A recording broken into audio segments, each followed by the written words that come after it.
welcome to probably the last ever episode of the Franklin Peach Show, because Peach can't get here on time. And I told him, if he can't get here on time, then I'm done. I ain't got time for this. This isn't how it works. Son, I ain't got time for this. This isn't how it works. Son, I ain't got time for this. This isn't how it works. Son.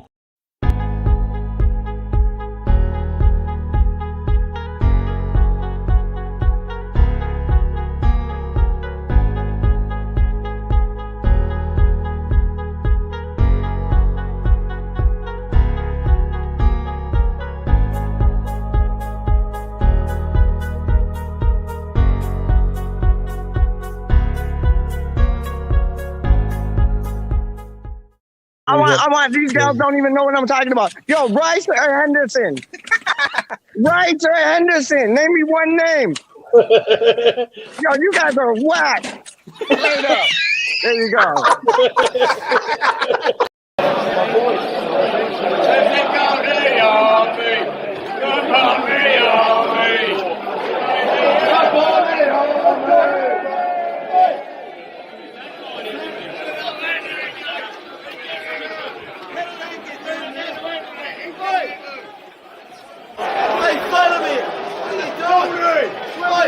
He's a terrorist. What are you doing?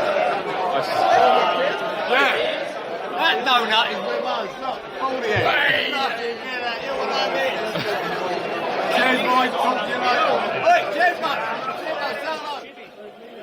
Go, boys.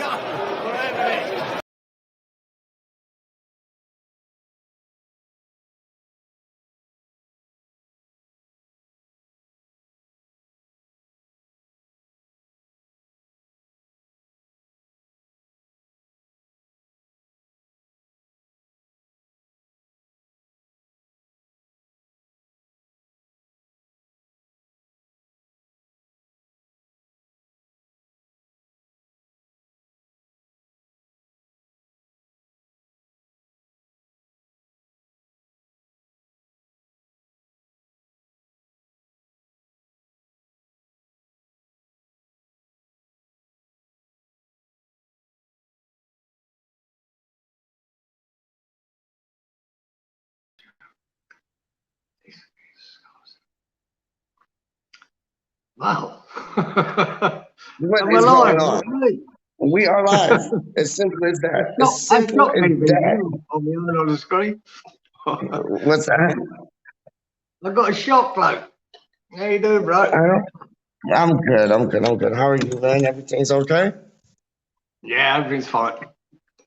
Lovely. Good to hear. So what have you been up to today? Because it's like total ends of the world in timing from where I am and you are. It's like what?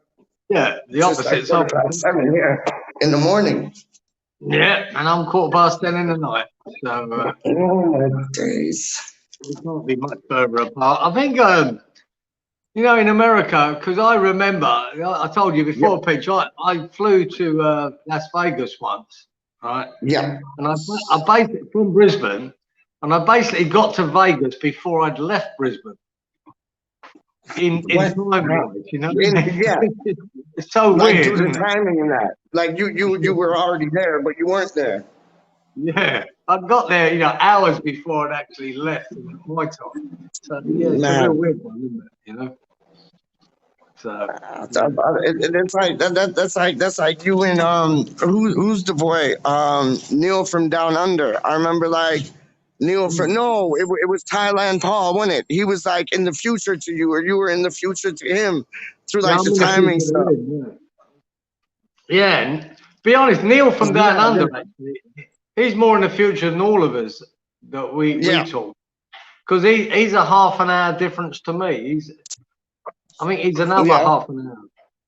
Yeah, I'm 15 hours behind you, or in front of you. And Neil's 15 and a half hours in front of you because of these ridiculous time things we have. No, it's nuts. It's nuts. Like you're already into tomorrow for me. Like today is like Friday for me, but it's already Saturday for you, which is no, is it? It's not, yeah, no, it's not yet. Not yet, but I'm an hour and 45 minutes away from Saturday. Yeah, that's mad, isn't it? So I don't get it. It's mad. Whoever made up time was silly and stupid. Like, I Is the don't know. sun just coming up there, Peach? Yeah, yeah, It's only yeah, just coming yeah, up. yeah. It is just coming out right now, man. Honestly, it's Yeah. You see the yeah, it's daylight, cold, colder than a And the witch's moon. tit, but yeah. Yeah, we doing out there. 6 in the What's that? 7 in the morning. What are you doing out there? 7 in the morning, you donut. Oh, I'm a donut. I'll give you that. I'm a donut, muppet, and all them things all rolled into one. I'm like combo number 5. Just- oh, Kieran. So the premise of the show, I messaged Kieran earlier on, and the premise of the show was all about this Antonio contract extension. What are your thoughts? Yeah, I think it's fantastic. Why wouldn't it Me be? Why too. wouldn't it be a good Yeah, idea? Yeah, Antonio's age now. I mean, what are you going to sell him for? What, 10 mil, 15 mil? It's not. It's yeah. peanuts. It's not even worth fucking thinking about a sell-on value for him. So, mate, No. he's doing a job. Mate, Yeah. it's a shame he's the only guy we've got to do that job. That's a shame. Yeah. Yeah. He has been doing a job for us, mate. And there's no coincidence, you know, that what Moyes has put together with him, that, you know, we Yeah. finished 6th last year and we're Yep. battling for top 6 again. I mean, he is Yeah. part of that.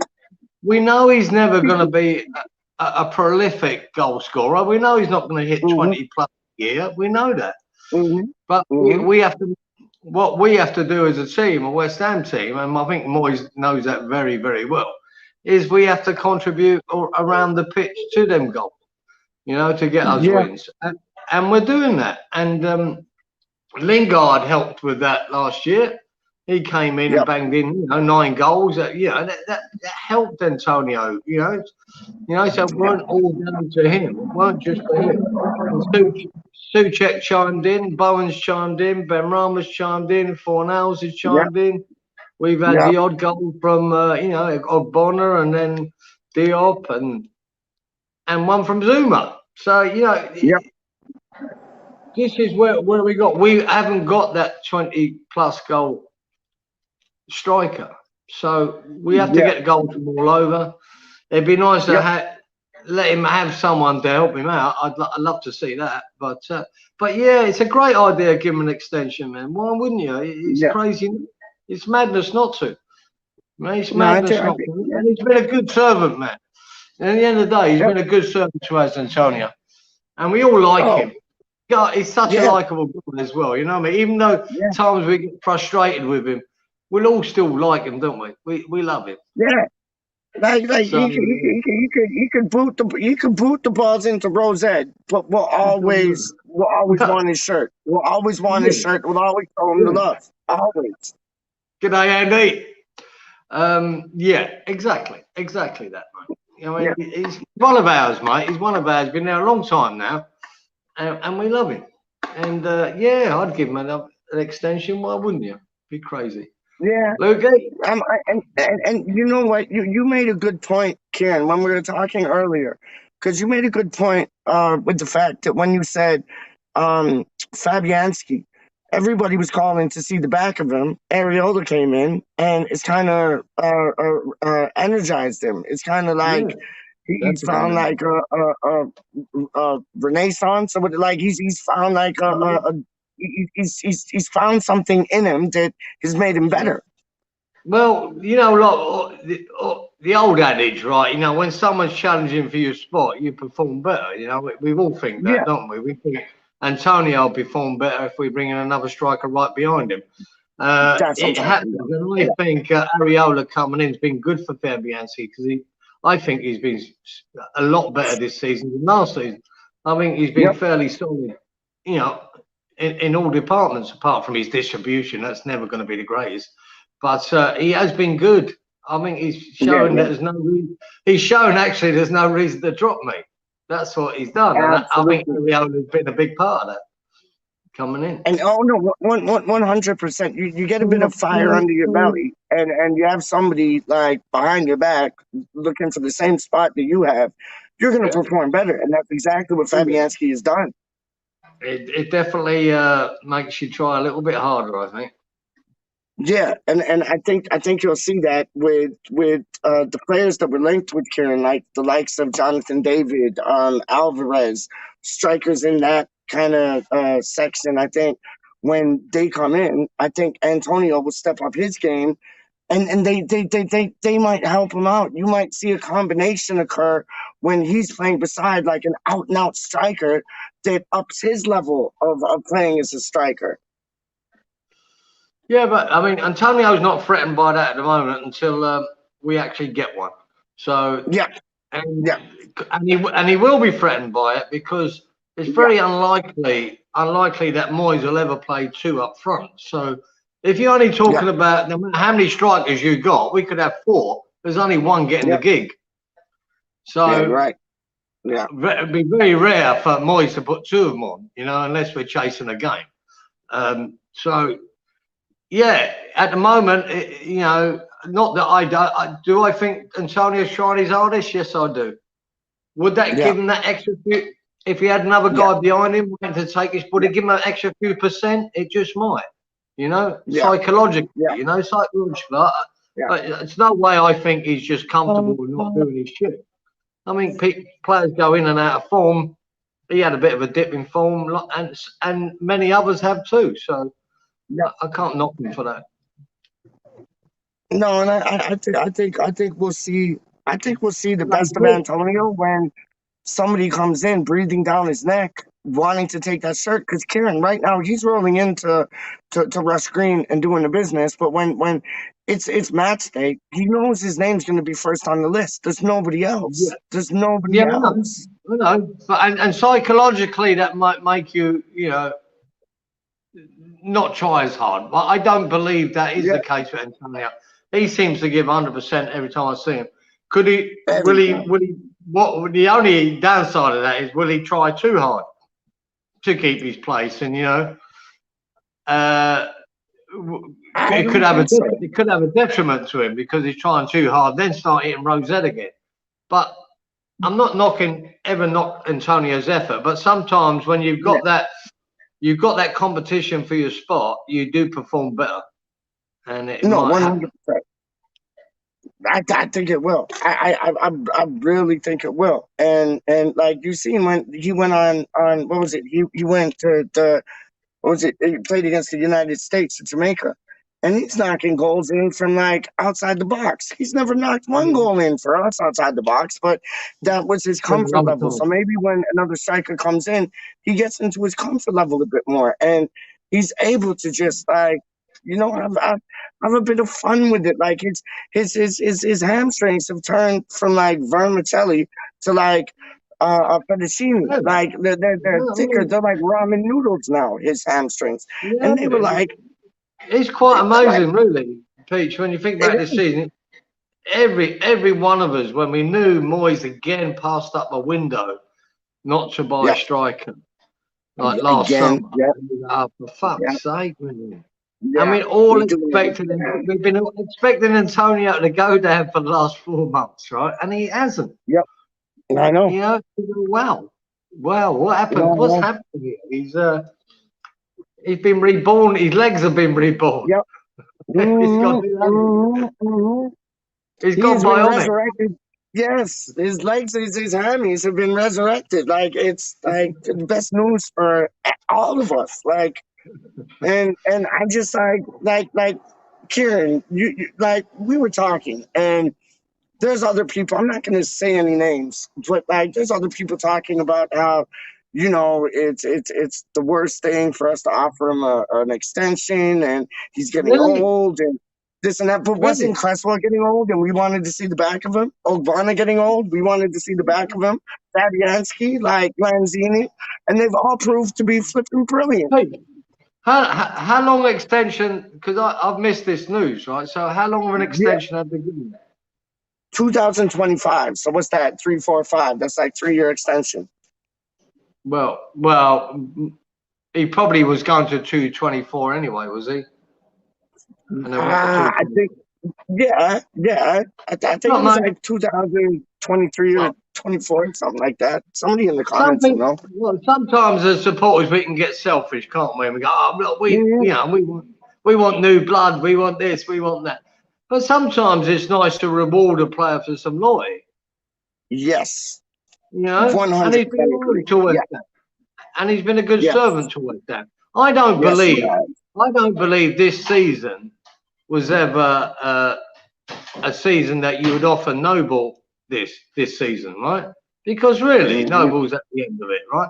But fucking right, is good. Right, he should be able to have last season at West Ham, have a few games here and right, and because he's been so loyal to West Ham and he's been there all his career. So why wouldn't you give that, to Antonio? Why wouldn't you give that to Cresswell? You give them that. You give them that because they've been great servants for the club. And I know that's probably a thing of the past now. Other clubs just get rid of them, don't they? They just unload them. When they don't we hold on to our own, don't we? We hold on to our own. That we're a bit more of an old school club, and I like to see it. Love to see it. Yeah. No, I agree with that, man. I agree with that. I 100% agree with that because, like, right now, I don't like Cresswell's probably one of the best left backs in the league right now. The goal that Lanzini scored against Crystal Palace, I don't know what football anybody else is watching, but that was one of the best goals I've ever seen.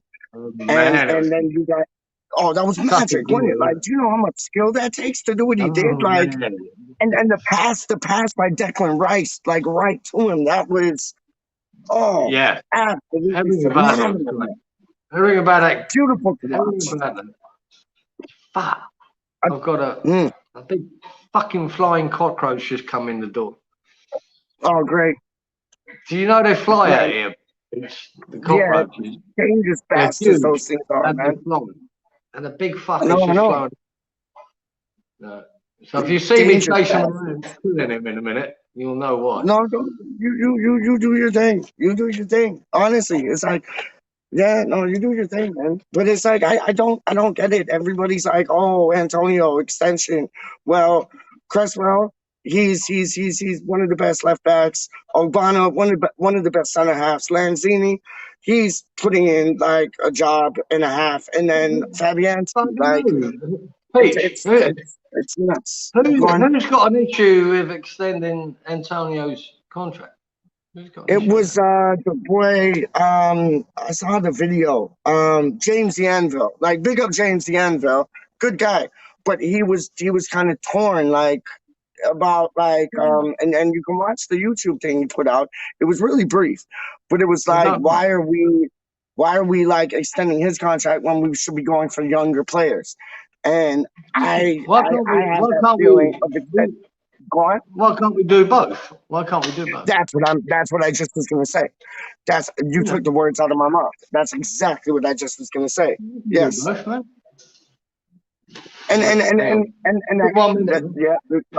He's chasing cockroaches. Kieran is chasing cockroaches live on West Ham Random. You've seen it here first. And Happy Emirates in the building. Yes. Andy, you okay? Yo, Adlers is in the building. My G, Tommy Boy. What's up? Yo, if y'all ain't never seen that movie Tommy Boy, it's dope. It's dope. And they made it all about Adlers 32, straight up, because he knows like 2 kung fu things, dog. Straight up. They made the whole movie about Adlers 32. Because, like, homeboy knows like 2, like, karate, like, Anyway, did you get the cockroach? I think so. I sprayed the fucker. I didn't try to batter him. I sprayed it. But he took off. I don't know where he was, but I don't see him flying about now, so I might have got the fucker. I hate them. I handle a cockroach here. Mate, when you're in Queensland, right, you're in a subtropical climate. Cockroaches are just part of life here, right? You get your house sprayed. Every year you get it fumigated, but they're always going to be around. But them flying bastards, I fucking hate. They're tricky. They're tricky because it's like they're on the ground, and then next minute they're like, woo, and like I do the same thing, just like spray them with like a bug spray shit, and they just like in midair, man. Hey guys, so I think the best is yet to come from Antonio. I really do. I think we're gonna see tricks up his sleeve we didn't even know he had, and it's gonna depend on what is going to be brought either through the youth academy or through what we bring in. But Antonio, I have all day for him, and I look forward to watching his progression. I know he's not spring chicken, but I still think we're going to see progression in Antonio. I really do. Regardless of what we think of this season of him, he's probably going to end up with more goals this season, Peach, than he did, ever. Yeah, yeah. Ever, yeah. So that's progression, isn't it? That's progression. So yeah, I agree with you, man. I agree with you. I think. Well, what's he on now? He's flying high right now. I think he'll pass his like what 10 or 11 goal high end that he got like last season. I think he's going to be pushing mid-teens to 20s. Like I really do. I expect them to get 13, 14, and something like that. You know, they should reach that. And that's still an upgrade on what he was last season. But I can see him pushing 20 if he gets the right partner with him up front. I think we could see big things. I really do. Yeah, that'd be the best he's ever had. So yeah, he just has to he scared me the other day though, Karen, when he did that celebration and he dove into the grass like it was water. I was like, you're gonna injure yourself. Like, what are you doing? And he just does those things, doesn't he? Like craziest celebrations ever. Pitch, mate. You don't want to be doing that out here because it hurts because the pitches are so hard. But it's a bit soft. I know.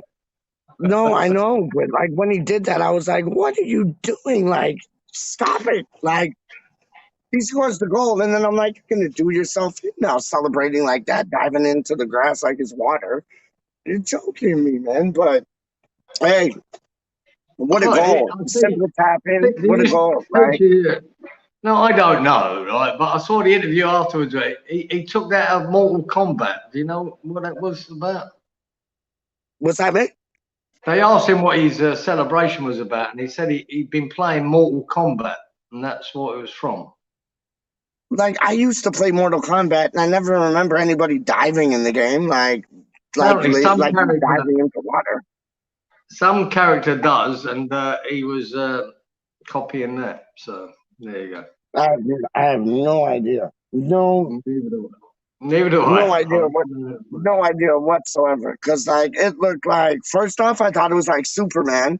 I was like, okay, he's trying to do a Superman. And then I looked at it again and I'm like, okay, you're trying to dive into the grass, but it's not water. And now I'm hearing Mortal Kombat for the first time because I didn't see the post-match thing that he did. Mortal Kombat. Who does that in Mortal Kombat? I got to find out. Who does that in Mortal Kombat? We need in Mortal Kombat, I just like remember like fatality, like, and then they go and they fall and get all sprung up and like he mentioned some character in it, but I can't remember who it was because I wouldn't know Mortal Kombat. I'm sure if you get a youngster in the chat, he'll be able to tell you. You know what? I wouldn't doubt it. When I used to play Mortal Kombat, I used to use the Sub-Zero guy, and he just used to freeze them. So maybe that was like, I don't know, because I don't remember like. He said hello. Was Is Athers in the chat? Athers would know. Yes, he was. He might still be. He might have seen the interview. Would know. He might have seen the interview. Know. Yeah. Yeah, I wish I had a bit of the interview so I could put it up because I haven't even seen that. And Clive said the same thing. Big up Budgie. Budgie said the same thing. He said his interview after the match was brilliant, like his post-match like interview. He said it was like amazing. I didn't know it was Mortal Kombat celebration though. Anyway, there's another thing, Paige. I mean, you know, he's a good guy to have in the dressing room too, isn't he? So yeah, he really is. All adds to it, you know. Yeah, no, it does, and like I'm glad we're talking about Antonio's contract extension rather than like who we're gonna bring in, because like we won't know who we're gonna bring in until they hold the shirt. I'm not interested in who we're bringing in. I'm not interested. I'm sick of hearing it from everyone else. You know, who we're gonna get, who we're not gonna get. It doesn't matter, man. What'll happen is Just that will bring him happen. in. We know who we'd just like. bring. That's it. We can do That's Jack Wilshere advises Lingard. I just seen something. West Ham Fan TV came out, so they're probably coming on like soon. And it said something about Wilshere advised Jesse Lingard to like come back to West Ham. Apparently, Yeah, well, Wilshire's been on TalkSport all weekend, isn't he? I know, and he's been like praising Mark Noble like crazy, which is good to hear. Yeah, he was saying Mark Noble was the best captain he's ever had, which is nice to hear. Oh, yeah. Not many. Which is nice to hear. And so, like, you know, they're going to pick apart everything he says over that weekend, and of course, he probably just said on TalkSport, I think Lingard should go to West Ham. Right? That's it. He didn't actually ring up fucking Lingard and advise him. He just probably said, I think he should go to West Ham. Yeah, you know. Yeah, but now it's getting all turned into like, oh, Wilshere said that Lingard, you should go back to West Ham because of this and that, and no. You probably just said one sentence, and that was it. Hey, Robert. Yes, Robert's in the building. Lovely. The Gaza's in the building. There's a bunch of people. I love it. Pete Chapman, yes, sir. Well, it's Gaza. Thailand, Paul. Oi, oi, Mr. Chelsea. How you doing, my friend? Mr. Food. Oi, oi. Watch a couple of these vids goes up. Good, watch a couple of these videos. All right. Yeah. I like it. They're good. Yeah. They're good. Yeah, I'm all about that. They're running out of pork, mate. They're running out of pork in Thailand. I know. Like this, I'm running out of pork. No, I know. I seen some of his stuff. It's different because it's all like on food, and I love that shit, man. Like, hello, Sue. How you doing, love? Yeah, no, I love that. What's hold on? What's Paul saying? How's it going, guys? Yes, Gaza again. Pete, Thailand, Paul, all good. Gaza, hold on. Go, Paul, Robert. Oh, Jack Wilson got sour grapes. Well, I don't know. Jack Wilson got sour grapes. I think he did have sour grapes for a while there, but fuck me, we gave him free. Yeah, I mean, I don't know what he's sour grapes about because we gave him £3.8 million to walk away. Fucking hell. What's he got sour grapes about? Yeah. Like, no, it wasn't our fault. Like, they started calling him Jack Wilshere and not Jack Wilshere. You know what I mean? That was not our fault. Like, not our fault whatsoever. Hold on 1 second. Who's this? Happy Hammerette. Antonio so deserves a longer contract. I will not be disappointed if he ends up being our European striker once we finally get a goal machine in for the Prem. I agree with you 100. Oh, I know. Big up Happy. I know Disabled Team isn't in the chat right now, but if they're able to watch this back, which they usually do, Happy Hammer would just like to thank you so much. She got a hold of me, and yeah, she was mind blown with your kindness and your love and how big your heart is, how big your heart is. And Happy Hammerette just wanted to say thank you and give you all the respect in the world. So hugs and kisses from Hammerette, Happy Hammerette to the Disabled Team. There you go. Yeah, mate. Stuart and Lee, mate. I've got a lot of time for Stuart and Lee. He's a legend. He's a legend. I was thinking. Go on. Our Leeds brothers, mate. Our Leeds brothers. They are. Yeah. No, Leeds top quality, man. And it's like, yo, I was interested to see if they'd like to come on, for like a preview for the FA Cup match. I thought that would be perfect. Like have Lee and Stuart come on.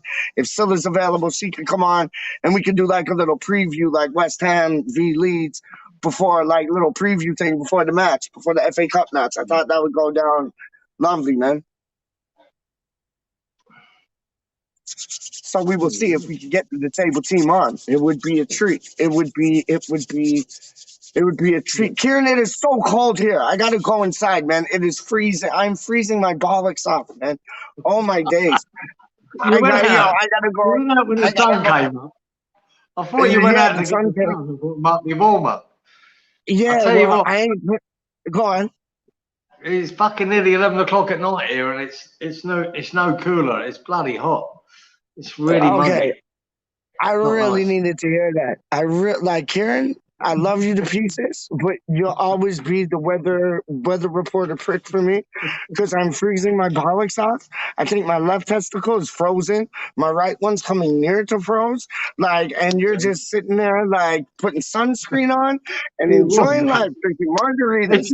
Oh my days. Some of that board tell you, mate. It's really humid. It's not always that comfortable. It's not always that nice.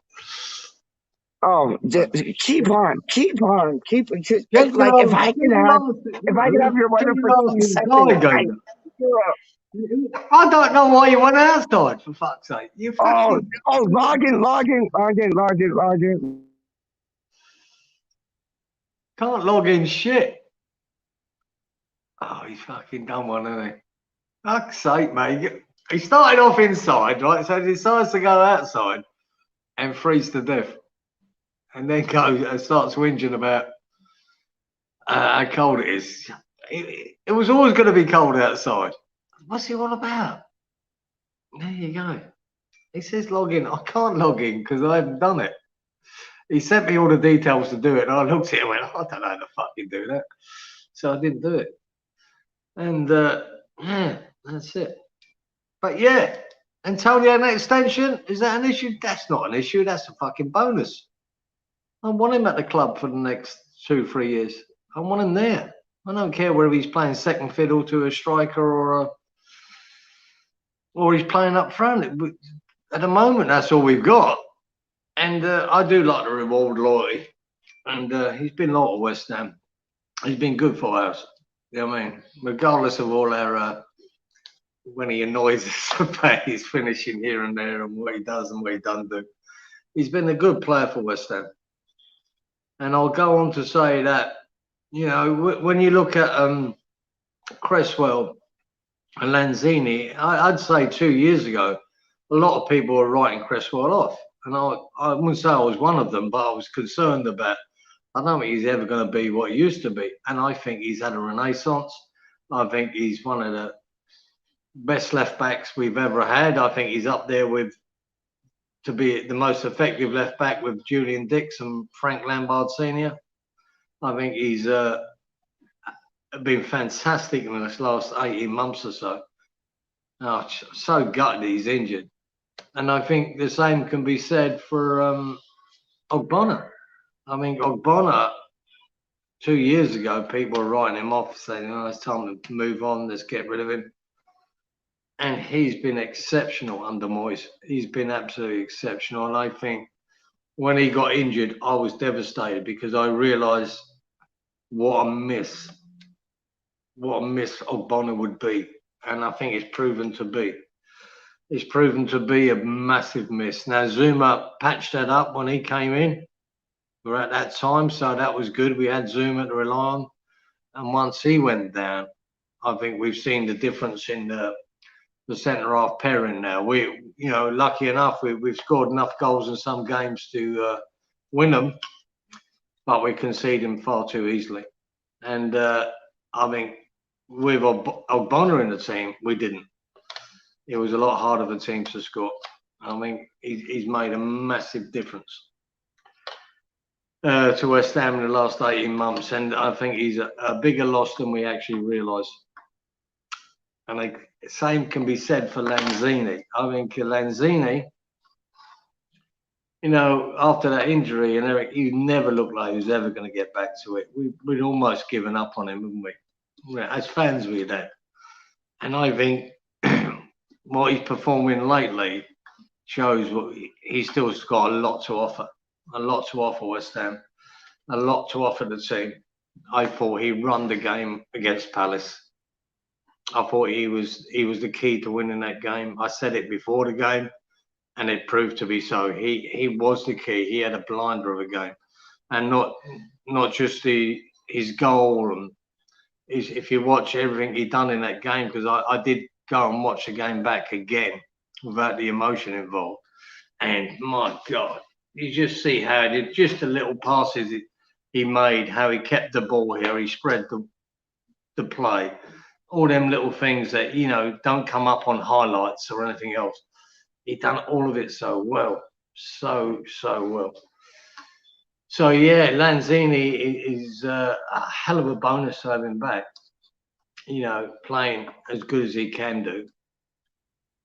Will it be as good as what he was when he was playing next to Payet? Maybe not, but I still think he's got a lot to offer West Ham, and I think we're going to be happy to have him for another couple of seasons.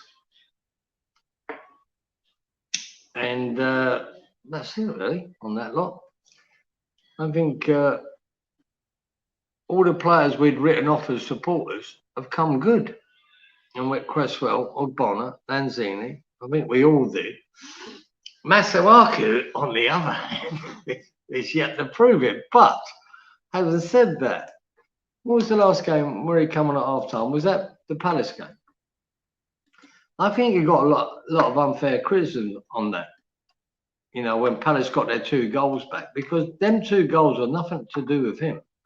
Absolutely nothing. And like I said, I watched the game back again to look.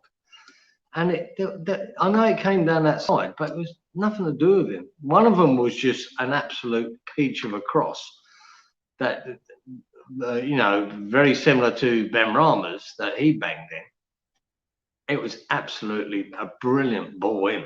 And there was nothing Masuaku could do about that. The other one was from a free kick.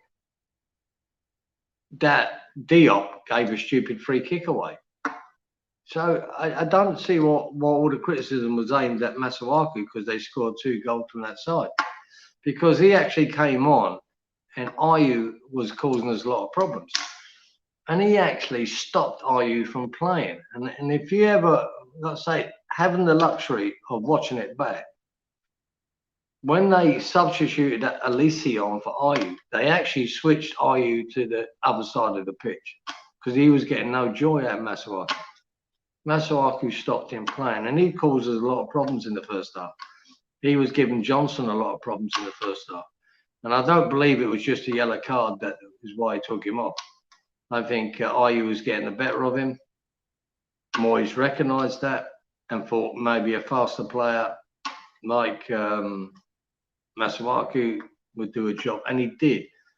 He had the most tackles in half an hour than anyone else on the pitch. So I think it was a bit unfair. I know Masuaku's misgivings, and believe me, I'm not his biggest fan. But I think in that 45 minutes of play, I thought he had a reasonably good game. I think it was a bit unfair, the criticism we got. Just my opinion. There's not many others who agree with me, but it's just my opinion. So, who else can be slaughtered? Now, this fucking FA Cup game. Jesus Christ. You know, when someone asks you, oh, could you predict the score? How can you predict the score here in this game, right? When, who the fuck are we going to put out? I don't know whether we're putting a all under 23 team out, whether we're going Europa style, half and half, or what we're doing. Or I really don't. I don't know what Leeds are going to do. Leeds are just ruined with injuries. They're absolutely ruined. They've got a relegation battle to fight at the moment, even though they're a few points clear. But believe you me, a couple of losses and they're back in it. So I'm not so sure Leeds will take it that seriously. I'm not so sure we'll take it that seriously. And I really don't know what to expect. I really don't. I don't know whether Moyes will think, no, we'll put a decent enough team out to win it or not. I haven't got a clue. I suspect he'll do a half and half team. And other than that, I haven't got a clue. Kieran, I'm back. Paul, it's a cab stab or a Cabernet Sauvignon, as you would know. So there you go. Cab Sav. I love the way you say Cab Sav. Cab Sav. Yeah. It's a bit uncouth. I love that. Oh my days. I just chatted away there. I haven't done the thing you sent me. I ain't set it up yet. So I don't know. No, don't worry, don't worry. I was able to rescue a Wi-Fi connection here, so got out of trouble. Got out of trouble, so I'm good. I'm good. Oh, look at these. You want some of these? Look at these. Well, Look, happy Emirates to work. look at those, my boy. Look at those. Love these Bakery. donuts. Oh yeah. Oh yeah. Love these donuts. You're in the right place. You're in the right place, aren't you? You're a fucking donut. Oh, I don't see a donut knows a donut. There you go. Yep. 100%, man. I love that. I love that. Oh, happy Emirates leaving. Bye bye, happy Thailand. Paul always up to trouble. Ha. His phone is frozen. Yes, my phone is frozen, like me. That's why I'm inside right now. Everything's frozen, man. What's that, mate? Everything's frozen there. Oh, I know. It is colder than it is colder than the Ice Age. It is nuts out here right now, man. Absolutely nuts. It's like too cold for anybody. Yeah, he asked Kieran, you're right. Robert Singleton, a claim for a journalist says that Lanzini is due to recall to the Argentinian squad. See, that's just what we need. He gets recalled to the Argentinian squad, injures himself, comes back, and it all goes back to square one. We're back to square one again, aren't we? That's what I'm saying. That's what I'm saying. Don't doubt it. Don't doubt it, because like Lanzini, that's where he got the stupid injury from, wasn't it? From the Argentinian squad training. I know. Oh, Lanzini, please don't. Just like play for West Ham and don't be bothered with like Argentina. Argy has been missed and Zuma. Don't you agree with that? Like Titch mentioned that at the very beginning, Karen. No, and isn't that like it's so true of a statement, isn't it? Like so true of a statement. We're devastated when Ogbonna got injured because we realised what the long-term effect would be, and I think Zuma patched that up for a while, and then he got injured, and now we're seeing the effects of it. You know, we're conceding too many goals. You're right, and if you look at their records statistically, like they're two of the best center halves in the league. Like we have the two best center halves in the league. Cresswell probably one of the best left backs. But they're two we have a good squad, man. Zuma's a cracking centre up. Ogbonna's just I love him. A wily, experienced Italian defender, and he's superb. And he's been in the form of his life for the last 8 months. So he's a big loss. He's a big loss. Yeah. He's getting one. So I've been told I gotta leave. So listen, Kieran. Like, talk to the people. Hold on. Do you know? Freaking hell! I wish you listen. Hold on. I'll get the comments are. When we have a fully fit squad, we'll be able to go toe to toe in the Prem. That was a laugh. Newcastle to make 10 million bid for Diop. Yeah, you're having a laugh. He's worth well more than that. Letters is in the building. Gaza. Sorry. Just saying, hey, Helen. Oh, Helen, she's brilliant, and she love me some letters, man. Yeah, everybody's saying hello to Helen. Vlasic, he's gonna come good next. Yeah, I agree with that. Helen's saying, yeah, great, thanks, Gaza. No, starting to what? Starting to bleed Rob's. Oh, Rob, yeah. But we all do sometimes, don't we? We state the obvious, but sometimes it's not that obvious to the fucking management or the people running the club. No, that's it, 100%, because the club can't see it, but we all can. It's nuts. Like Helen's saying, think of a lot of people slated Masuaku because they're scared to because they scored 2 goals 2 goals after him, and subs were made. But it's easy to blame him because we all know that he is not a defender. No, he's not a defender. Like, he's not.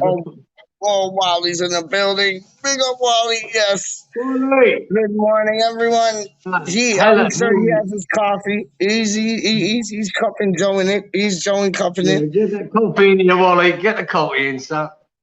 I love me some Wally. Oh, I see Shiny G's in the building. Look. Hey, Peach and Ken. Yes. What's that, man? Shiny G. How are you, bro? Oh, what a man. What a man. I'm great, guys. Yeah, coffee and then snow shoveling. See? That's Joe. It is cold here in North America. Wally's getting the love. I'm not doing any of that shoveling, mate.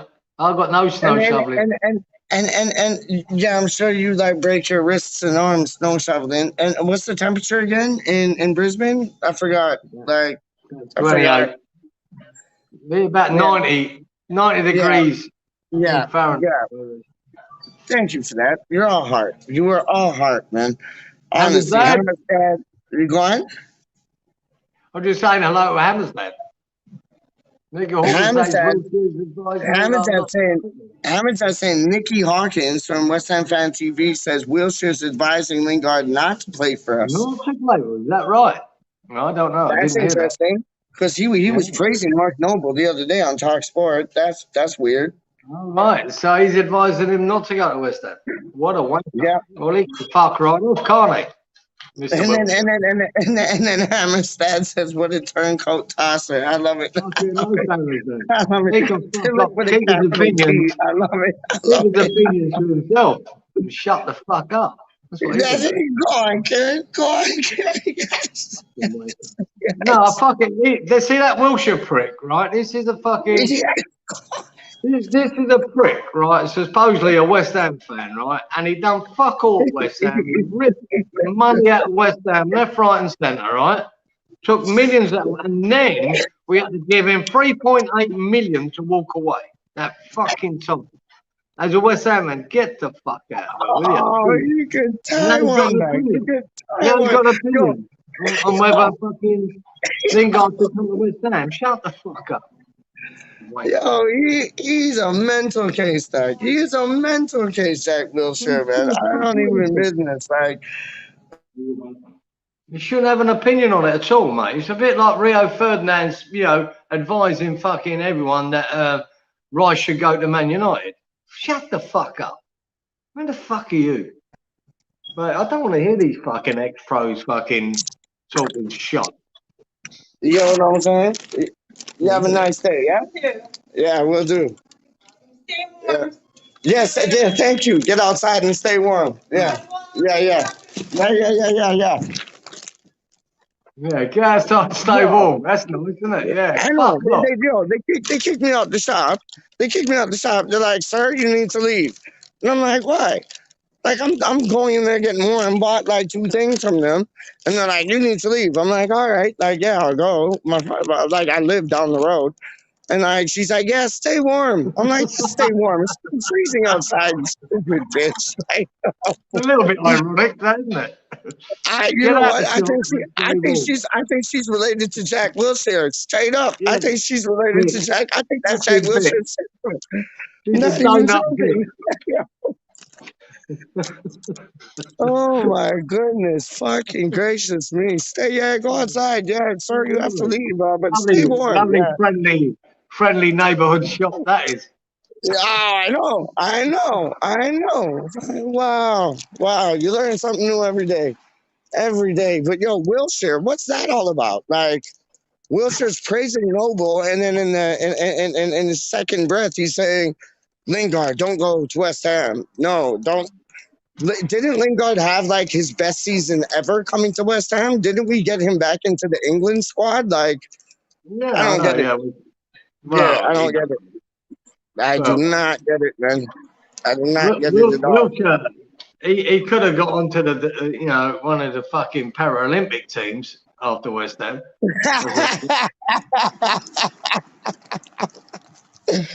Oh yes, sir. onto the Paralympic teams. If he was flipping lucky, he'd probably get injured in that, and just collecting money to like sit on the sidelines. Honestly, like too injured for that. Yeah. Tosser, fucking like what a player, but what a toss spot at the same time. Like, oh goodness gracious, how are you gonna praise our captain and say that he's the best ever, and then say to somebody like Jesse Lingard, who had the best ever stint in his career at our club, and say, no, don't go back there? Well, and look, it's not as if, look, I'm not a problem with that. If Man United was actually playing him and he was doing well at Man United, of course he would. Yes. But he's been left on the, he's been fucking thrown to the wolves at Man United. He's not getting a game. He's not getting anything. He's just been sitting there like a donut for the last. He's had. I see a stat there the other day. I think he's had, since he left West Ham, he's had 88 minutes. 88 minutes of football. 88 minutes of football. You're bang on. How could you say that? Is he better at Man United, or should he go to Newcastle and have a relegation battle with Newcastle because it's more money? I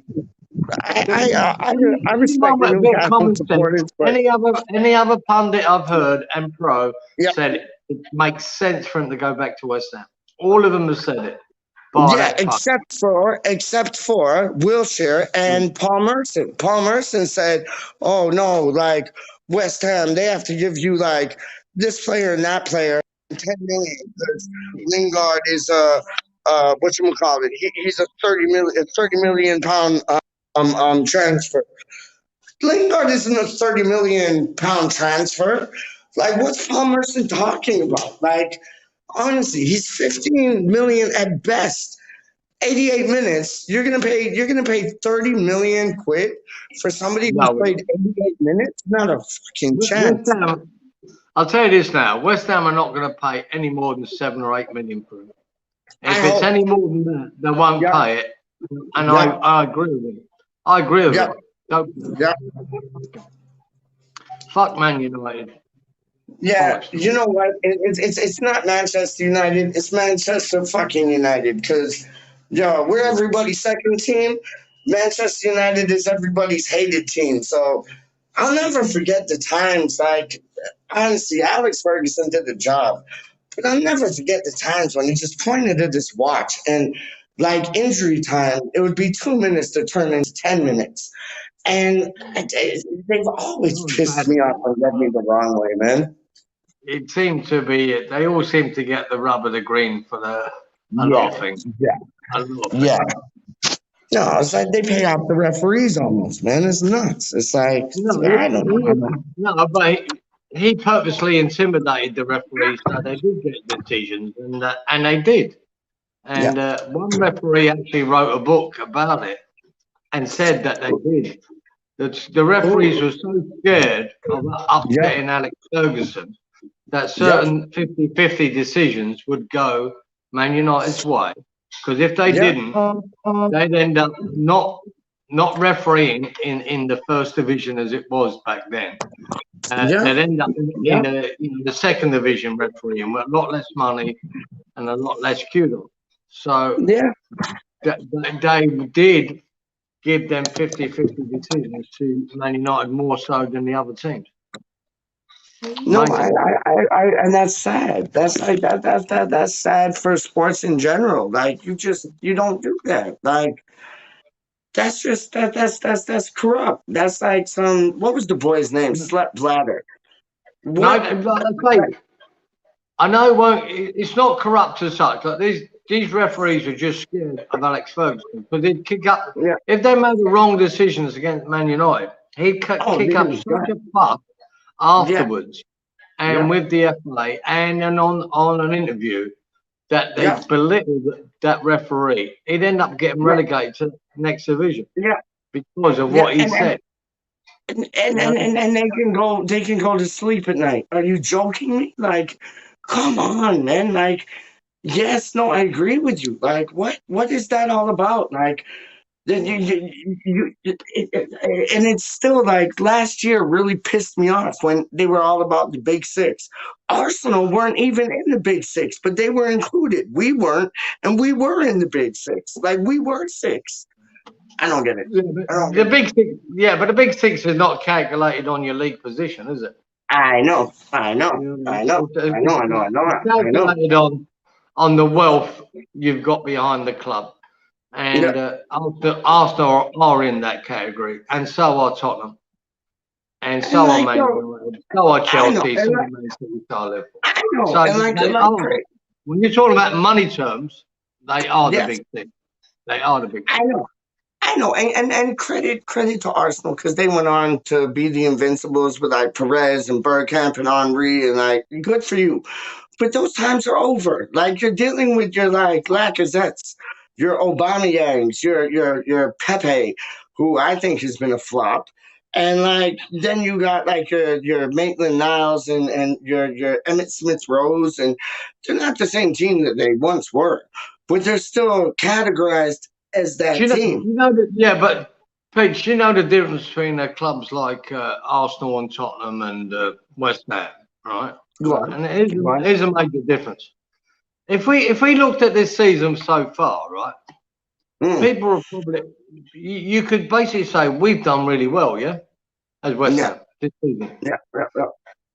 People look at Tottenham and said they've been shit, right? And people look at Arsenal, they were shit. Now they're doing not too bad now, but they're still up there with us. They're still up there with us. They're still up there with us. Yeah. You know, this is the expectations. You know what I'm saying? Their expectations are different than ours. We think we've had a really good season, but yet we're not far away from Tottenham and Arsenal. We're all about the same, and they've not been regarded as have a good season. Yeah, and there's no difference. We're little old West Ham, aren't we? We're little old West Ham, and it's like this is where we have to pull our necks in sometimes and realise what we are. We are a mid-table club. At the moment, it's punching above its weight. I think we have got the potential to become a top six club. I really do. No, we do. We were that last season. We are that this season. And the pieces are coming together. Slowly, catchy monkey. I think the pieces are coming together, and it's all about signings, right? Yep. And the next 2 or 3 years, why couldn't we establish ourselves as a top six club? We could. Absolutely. And I think there's no reason. Now, surely. We're looking at the glass. What's that, mate? Nashi. One of our Leeds friends. Nashi. He's a legend, dog. He's a legend. Money can't buy you good football necessarily. And he can't spell as well. It don't matter if you can spell or can't spell. Don't worry about it. But it's like, honestly, money can't buy you. We can read it, mate. It's as good as my spelling. Yeah. Money can't buy you good football necessarily. Like, and it can't. It can't. Like, you've seen that. And I you know what? I'm sorry, Newcastle supporters, but I hope you fall on your ass. I hope you get relegated just to prove that you're not a Blackburn that won the league through money. I don't want to see anybody win the league through money. I want to see. And it always comes down to the money, though. If you look at Man City, you look at Man United, like you said, Arsenal, this, that, and the third. But it's not working for Man United at the moment because it's not. They're dreadful. Yeah, I know. But if they played Jay Lanes a bit more, they might be a bit more talking with the big boys. But they're not even bothering. They don't care. Send Jay Ling our ways, dog. Send Jay Ling our ways, dog. It's not a new thing buying a league, mate. No, we talk about Man City now and Chelsea. Chelsea doing it, but the first team to do it were Blackburn. Do you know that? Pete? I know. That's what I said. Yeah, it was Shearer. Who was it? It was Blackburn. It was Shearer. and they done gone and won the league, and that was like the first time it happened. And then Man City like kind They of did put, similar thing. they But put I'll a never lot of forget, money like, into it, mate. remember the look on Mark Hughes's face when Robinho was there with him. Like, I don't think he knew what to do. He was just like starstruck, dumbstruck, like, and like he got Robinho standing beside him, like that's your first signing. That's all that. That was all like oil money, man. Like desert money, man. Like,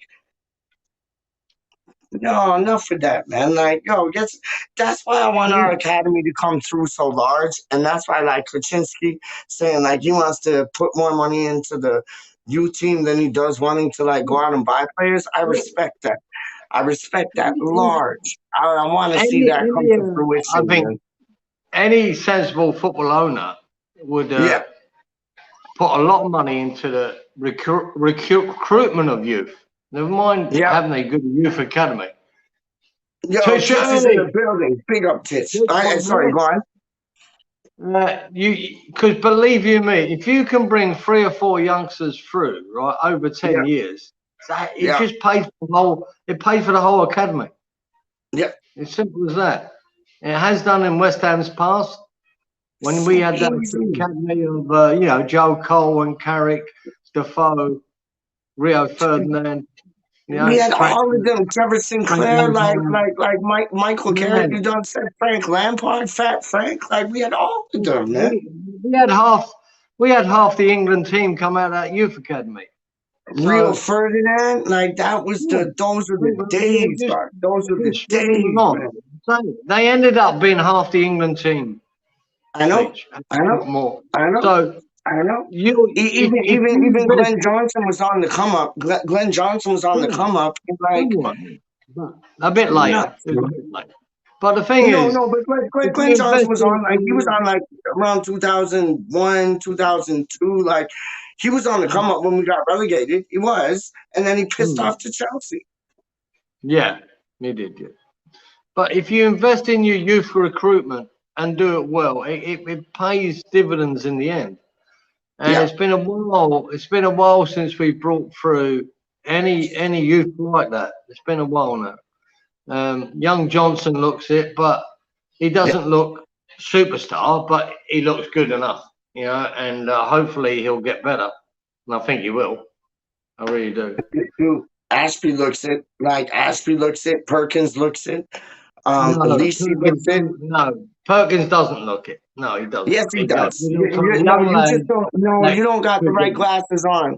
You need to put on your different claret and blue glasses, and then you'll see what I'm seeing. I'm not going there with Perkins. Not at all. He had a good 10 minutes in one game. No, Perkins, superstar. Just wait and watch. Perkins, superstar. He might be Peach, but nowhere near it. Ashby looks like he's the most. Probably the only up-and-coming player I've seen so far that could be there quicker than all the others. Ashby looks like he's been there for 10 years. Ashby looks like he's been there for 10 years, honestly. Ashby might be close, but the others look a long way away. Longello looks like he's been there for years, honestly. Alisi, he looks like he's been there for years. I don't see it. You're wearing the wrong glasses, dog. You need to put your proper new glasses on. You'll see it. I think there's only one person where you don't have your glasses on. That's the fucking problem. Okay, hold on. Let me put them on, and then I'll start seeing what you're saying. Where the fuck are my glasses? Hold on. Jesus Christ, man. But it doesn't matter what we think. It's all about opinions. Okay, got my glasses on. Now, hold on. I'm seeing Ashby, world class. Perkins, world class. And you know what else? Who else am I seeing?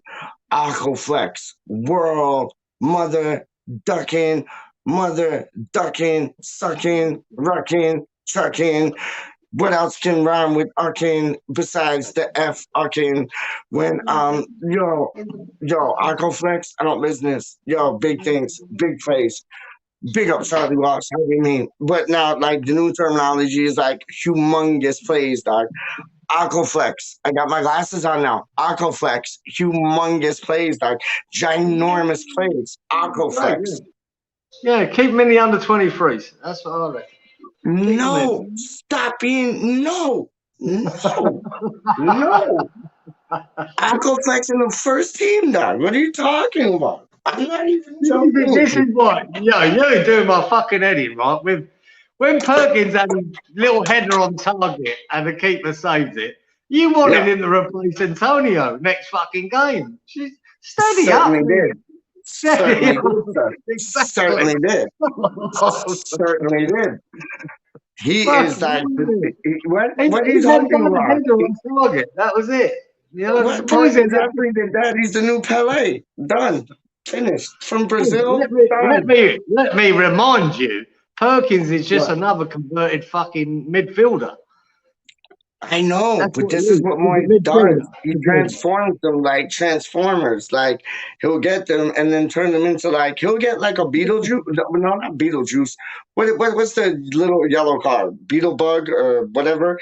He'll get like a Beetlebug and turn them into Optimus Prime. That's what he does. He did it with Arnautovic, done it with Mikel Antonio. He'll do it with Perkins. I He'll do it reckon with that. See that Newman, right? He comes out with his book to Moyes, right? He goes, right, yeah, I've got these 10 strikers here, and Moyes goes, fuck yeah, that. Just get to the yeah. midfielders. Not interested in them. So, midfield, yeah, any of them can be converted? Yeah, this one, all right, I'll have him. That's fucking Moyes, mate. They won't even look at a striker. Honestly, I wouldn't be surprised if Moyes goes out and buys like 5 midfielders and tries to convert them all to strikers. I would not be surprised. Not at all. It wouldn't surprise me either, mate. He just No. doesn't. Hang on, would I be right? And I think I'm right with this. Right? Right. This is Moyes' 5th window. Right, coming up. This one we're in now. Not one striker. Not one. But we got rid of one. But we've not brought one in. We got rid of a few. We got rid of Chicharito. We got rid of Haller. We got rid of Arnautovic, winger striker. We got rid of. I'm talking about under the Moyes reign. If YeT was a striker, go on. Was Chicharito still under Moyes? I don't know. I'm thinking so, maybe, but I don't know. Right. I'm not sure if he went before Moyes or not. I can't. No, he did. He went before Moyes. You're right. He went before Moyes. But what I'm saying is that was another striker we got rid of at like the last day of the transfer window, but we didn't replace him. Right. 5 windows, no strikers. Yeah. Right, and got rid of one. So, what does that tell you about Moyes, about strikers? He's allergic to them. Or they've all shagged his daughter. I don't know. He has something against strikers like, maybe in a past life, I don't know, strikers did him bad because he has no room or no time for any strikers. Because Moyes was a defensive player. So if you've seen the what's going on, like, he's always gone like from the back up, and I understand that. DJ Rusty B was talking to me and saying like it's like building a house. You build the foundation, and then you build up and up and up. Well, your penthouses are your like strikers. You start at the back, man. No doubt about it. You start at the back. Stop conceding. This is what I believe, right? Go on. Newcastle will survive this year. Right? I believe they'll survive. I hope they get relegated. It's so tough. I hope they get relegated. What we hope. It doesn't matter what we hope. What I'm saying is, I think Newcastle will survive. And I'll tell you this. The reason I think, the first thing they did, they brought in Trippier, right? Trippier's in, right? Yeah. Right, so what they've got to do, if you're in a relegation battle like that, you fucking stop leaking goals. So Trippier's the first part of the puzzle, right? And I'm sure they'll bring in other defenders, right? Really, and maybe another really good centre half, and they'll shore up the back, and then they'll think about the rest. It's all about shoring up the back first, and if you don't concede as many goals as they have been, they will get out of that trouble. I'm sure of it. I think Norwich and Watford, for me, will be the first 2 down. And then it's up to Newcastle, Burnley, Leeds, Southampton. They're not out of it yet. I can't see Not out of it Southampton yet. going. I don't think they'll have a problem, but they're not out of it yet. No, But I think Burnley, I think Newcastle will overtake Burnley, and I think Burnley are more favourites to go down than Newcastle.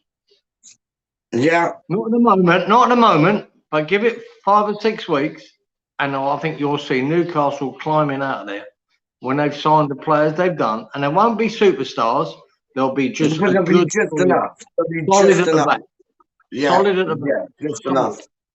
Yeah. And it might, I reckon they'll only need about 4 to 5 players, and they'll transform that team to get them out of the relegation zone. That's all they need. That's all they need, because like they don't have a bad team. Honestly, the team ain't that bad. No, it is that bad, but it's not as bad as Norwich. It's not as bad as Watford. I know, but Kieran, what I'm saying is the players ain't that bad. Like they do have players that can ball. They do have players that can play the game. It's about finding that right formation. They've got about 5 players that are good enough. I think they've got about 5 players that are good enough. The rest of them are pretty average. But if you shore up the back, you've got every chance of winning any game and getting a point out of any game. You've got to shore it up. And they've started with Trippier. I think it's a fantastic signing for them. Well, Macy's gone there, but it's a great signing for them. And if they backed up with a really good centre half, well, I think it'll make all the difference. No, I know, but I agree with you. I agree with you. I do. I agree with you. Don't be surprised. Don't be surprised when I've said to you now that Newcastle get out of relegation. You think it'll be that easy, or you think like how many players do you think are going to need to come in?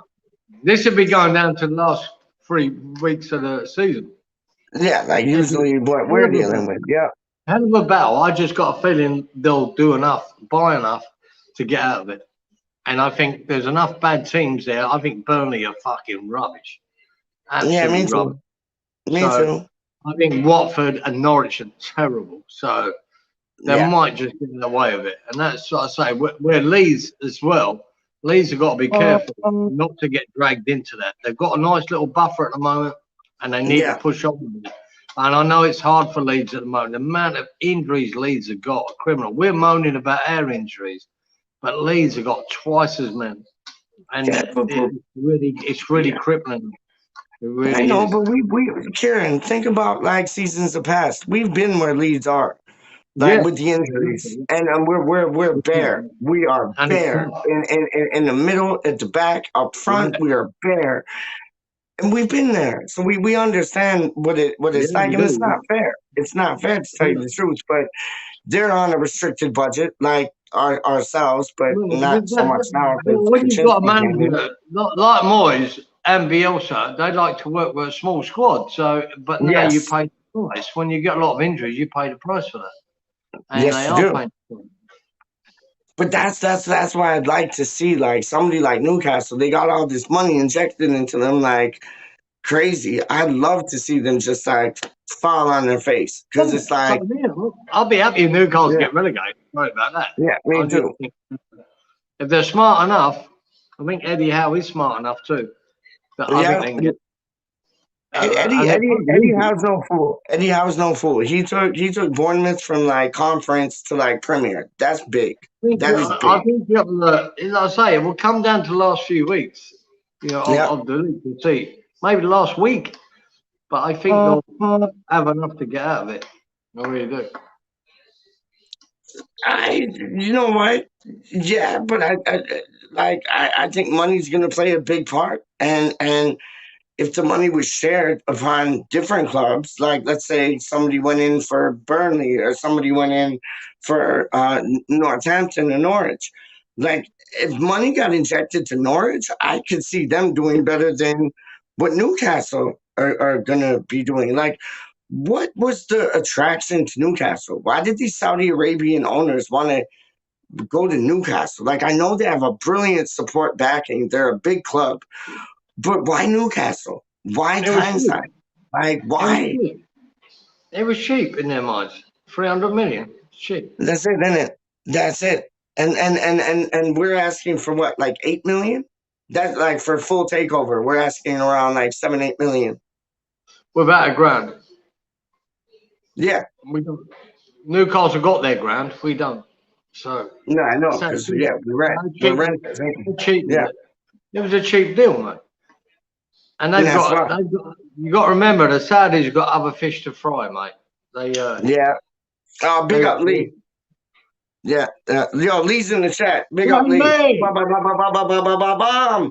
Yo, we want you on. Lee, we want you on before the West Ham Leeds match so we can talk 2 things about how we're going to beat you, what formation we're going to set out to beat you.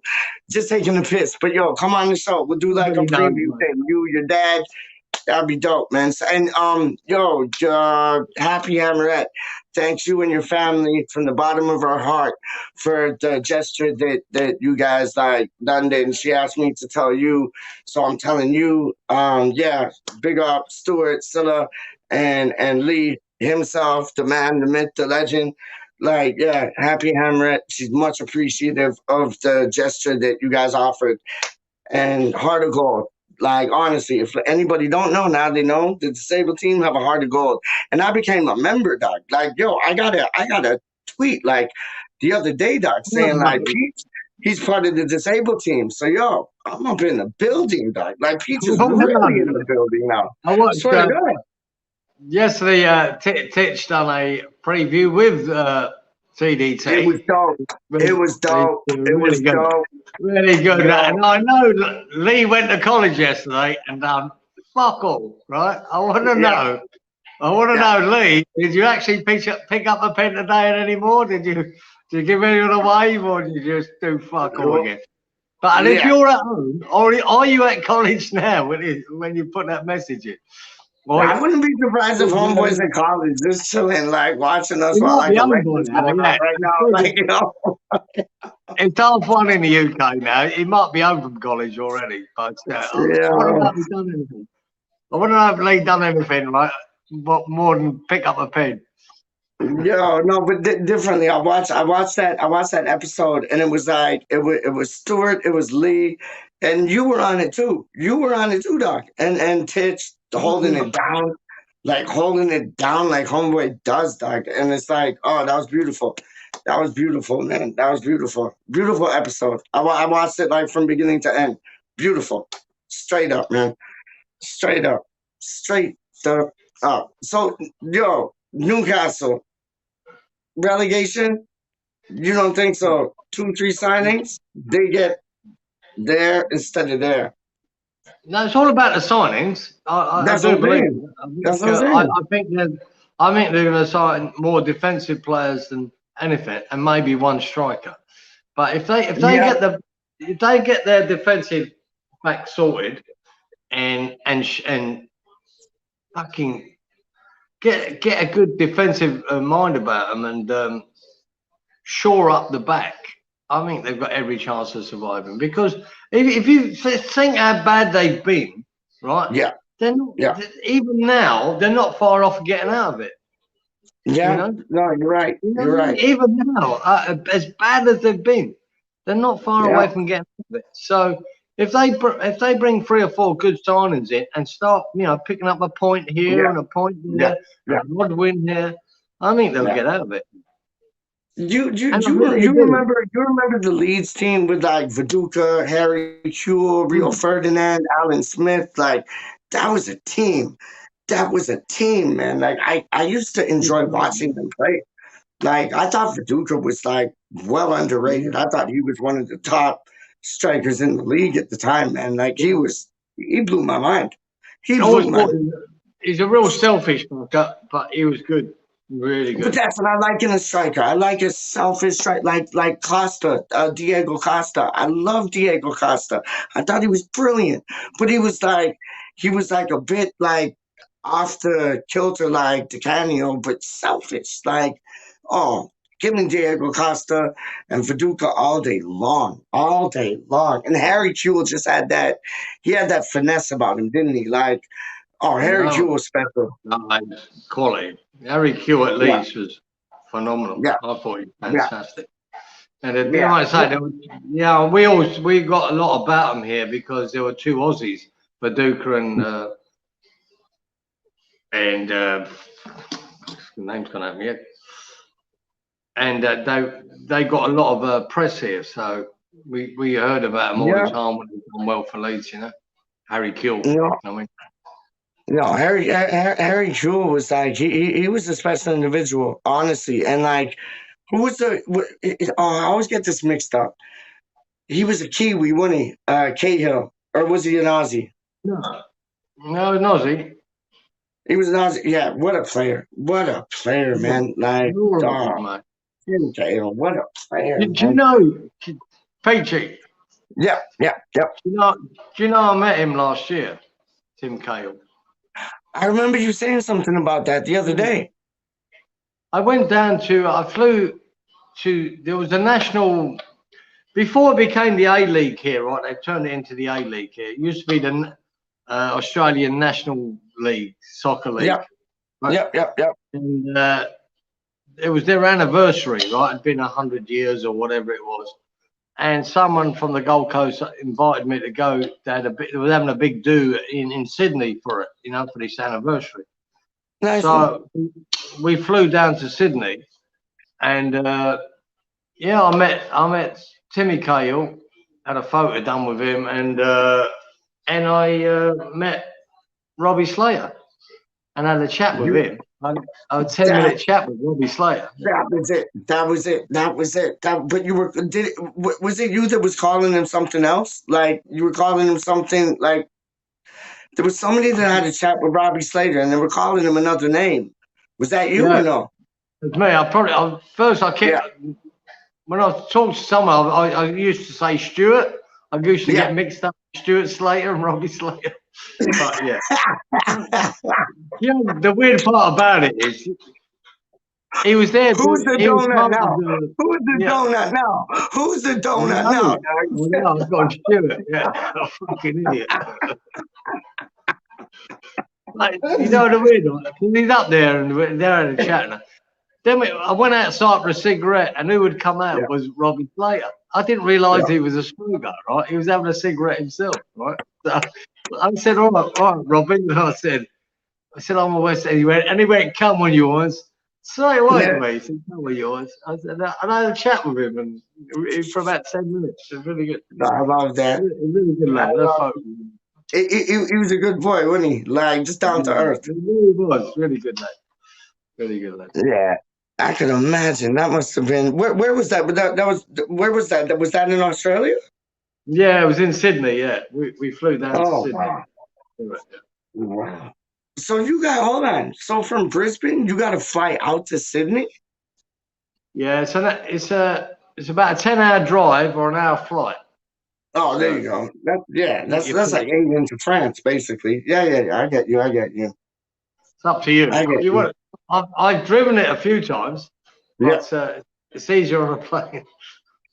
No, I can imagine. Like I remember we stopped off in France to like get a connecting flight back to Toronto, and the plane left like late at it was either Gatwick or Heathrow.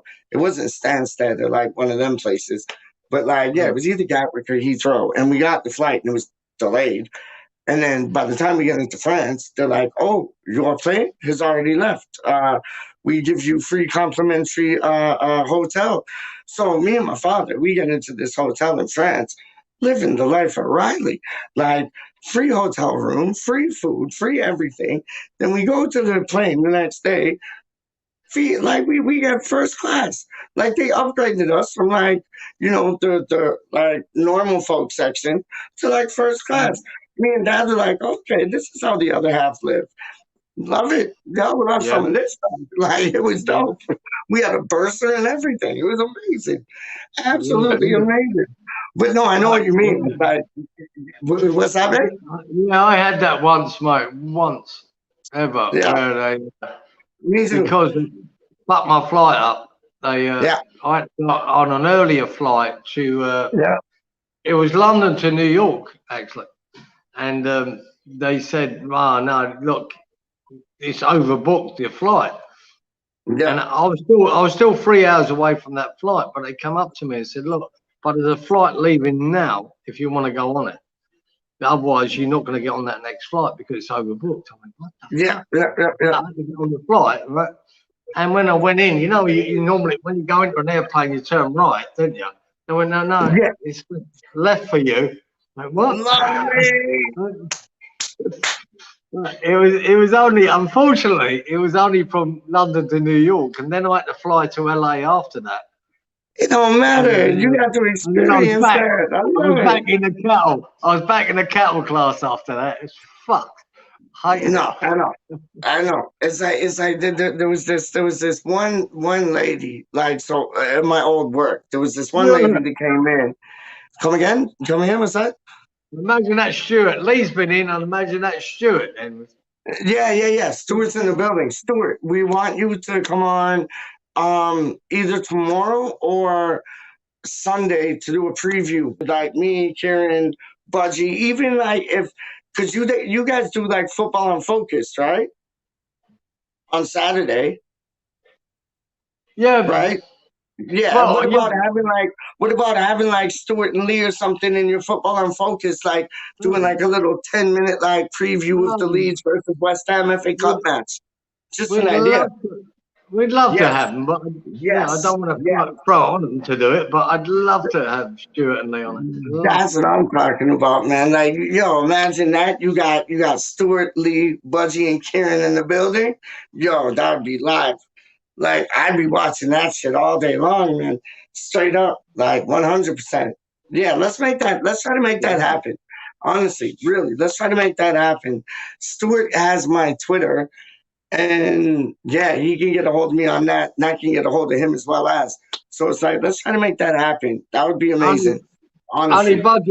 I only knew Budgie sent a message saying that he wanted to do it tomorrow, which is 11 a.m. UK time. Yeah. 11 a.m. UK time. So it should be all right for me. But it might not be convenient for Stuart and Lee. It might not be convenient for them, but it will be live. We're not doing a recorded one. It will be live. No, you got to do it live. Your live ones are so much like. I know, but Stuart and Lee, they might not want to do it live. I don't know. So we'd have to ask them. Yeah, no doubt. I hear you. Talking about that, what kind of team do you think Moyes is going to put out against Leeds, man? Fucking flip a coin, Gazer. I think I don't know. I haven't got a fucking clue. Because people are saying like Bielsa's going to like put out an under-23 team. Is it going to be your Nobles? Is it going to be your Nobles and Crawls? Like, it will be, but this could be a battle of who puts the worst team out, right? Yeah, I agree with you. I'm not so sure how Leeds are going to go for this either. I think they might think, fucking hell, look, the league's more important, a lot more important to them. And they might just put that load of kids themselves. It's really a hard one to pick. I think it could be a real non-event, this game. A real non-event. Yeah. Yeah. He's home, yeah. Did he get to college? Did he do anything? There you go. Big up, Lee. How do you mean? It'll be interesting. I know. It's a real conundrum, right? This could be the biggest non-event game ever, right? Ever. And I think it will be next weekend's different, right? That's points on the league table, right? I think that'll be a game to watch. This one could be a real fucking, damn squid. I don't want it to be a damn squid though. Like I want it. Like I think we should like go for the FA Cup, man. I think we'll put out definitely Noble, Crowell, fucking Fredericks, Masuaku, Yarmolenko, and maybe Fornals. I think the rest of it. Who in the back? Who was I talking to last night? I was talking to Milesy. Big up Milesy. But I was talking to Milesy, Andy Miles. If you haven't checked it out, West Ham Reunited, go check it out. But I was talking to Andy Miles, and he was saying in the middle, Diop and Elise. Good chance. Like in the back middle, center half. I think he'll definitely rest Dawson. Definitely rest Dawson. That's what Milesy said. he might even rest Diop because they're So the it only could be two Elise and centre-halves we've Baptiste. got. Yep. We've got Norwich during the week. It's the only two centre-halves we've got. He can't afford one of them getting injured, right? So it could be both of them being rested, right? It really could. We could have the weakest fucking back four we've ever seen in our lives, right? Yeah, but we've got Fredericks, we've got Masuaku. Yeah. I just don't know if he'll risk playing two young centre halves. I just don't know. I don't know. Quality, man. I know. Yeah, good day, Roy. Yes, where's Roy? Roy is in the building. What a boy. I met him on tHa's show. He came on live with tHa. What a boy. What an absolute boy. Real legend. Real flippant legend, man. Honestly. Because I only seen him in the comments, and then I actually got to put a face to the name. And more so like a soul to the face, to the name. And what a legend, man. Roy is, he's the real deal. He's the real deal, man. Big up Roy, man. But yes, it's I don't know how to go about it. If it's gonna be like Baptiste and Elise, I don't know. I think they'll go for one. If it's Dawson or Diop, they'll go for one of them, pairing either Baptiste or Elise, just to have that like balance of experience and under 23. Makes sense, mate. I think they'd rest Dawson more than they would Diop, right? So. And then put Baptiste in with him. I do believe that could happen. I think you might see Ashby. You could actually see Fredericks as the right winger. Yeah. Yeah, you know, it's like Fredericks on the right, Masuaku on the left. You got them like bombarding up and down the flanks, like yes, please. But then if they do that, I think you need three in the back. Honestly, I think you need three in the back. If you got Masuaku and Fredericks, Masuaku bombarding up and down, I think you need Cresswell. Well, apparently, like, he's going to be out for a lot longer than we thought. That's what Milesy was saying last night. When I said to you earlier how bad Leeds' injury list was, now Stuart's telling us now that Gelhardt is a young boy developed who's done really well, actually. He's not looked out of place. Yeah. He's out as well. He's out as well. Fucking hell, man. Yeah, it's like everybody and their grandmother is out of the league squad, man. At least that's a fucking crisis. That's not an injury list. That's a crisis. It's criminal, really. It's criminal, really, because like they do not deserve to be in this position, and all of it is raining on Bielsa. Like, all he does is like go toe to toe with teams and this and that, but it's not his fault. Half is like playing staff are injured, like his players are injured, like that's not his fault. Yeah, no, it's a real shame. Sure, it'll tell us, but I'm not sure if they've got a forward fucking left they can put in there. You get what I'm saying? I was thinking about that earlier. I was thinking about the exact same thing earlier, kid. I don't believe I don't think they do. I don't think they do. I don't think they do, man. Like, honestly. That's terrible, man. It's terrible for It's a disaster. It's a blizzard. It's a hurricane. It's a tsunami. Like, it's not fair. Not one iota. Not one iota. And you know what? Like, they don't deserve it, do they, Karen? Like, not at all. They do not deserve that, man. Like, Newcastle do, the league's done. Straight up. It's tough, what's that? Sorry, what's that, man? It's tough enough to play in the Premier League, like when you've got, nearly a full side. But when you get decimated with injuries, it's really unfair, mate. It really it kills you, mate. It kills your hope, and that's the thing. We all want to hope, but when you see so many injuries, and I'll tell you that, mate, it's. We're lucky, really, and people don't realise this. We were lucky to have Diop and Dawson. I know. In our hour of need. As much as people think they're not that good and we are conceding goals, and that's the truth. But we're lucky to have them. We're lucky to have them. If we didn't have them, We had four, and I was giving it large before Ogbonna got injured, and then Zuma. How unlucky we were to have four centre halves could do a job. Four centre halves could do a job. We were lucky to have that, and we more luckier now because they have done a job. We've won games with them two boys, right? They've not been at the, they haven't been as good as Ogbonna and Zuma. Fucking granted, but it doesn't matter. We've had two experienced centre halves to put in. That's what I'm And a talking lot about. of other teams wouldn't have that. Yep. And that's why we can't afford to lose one of them now. We can't afford to go one more down. And that's how you're gonna have to. That's how you're gonna have to chop and change, and like just have one of them play and put one of the youngsters in, like Baptiste or Elise, 100%. But who would have thunk this, Karen? Who would have thunk this when we were after Dawson and everybody and the mother, including myself, was like, "Why are you buying this guy? Like, where'd he come from? Hall? Like, why are you buying this guy from Hall? Like, it ain't Craig Dawson. It ain't Michael Dawson. It's Craig Dawson. Like."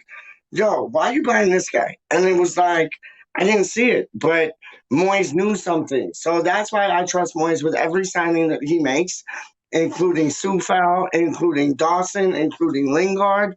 He knows something. So that's why I couldn't be bothered to talk about these transfer rumors, transfer shite, because when he does two things, he'll get it right. And when they hold up the shirt, I'll be happy as gold.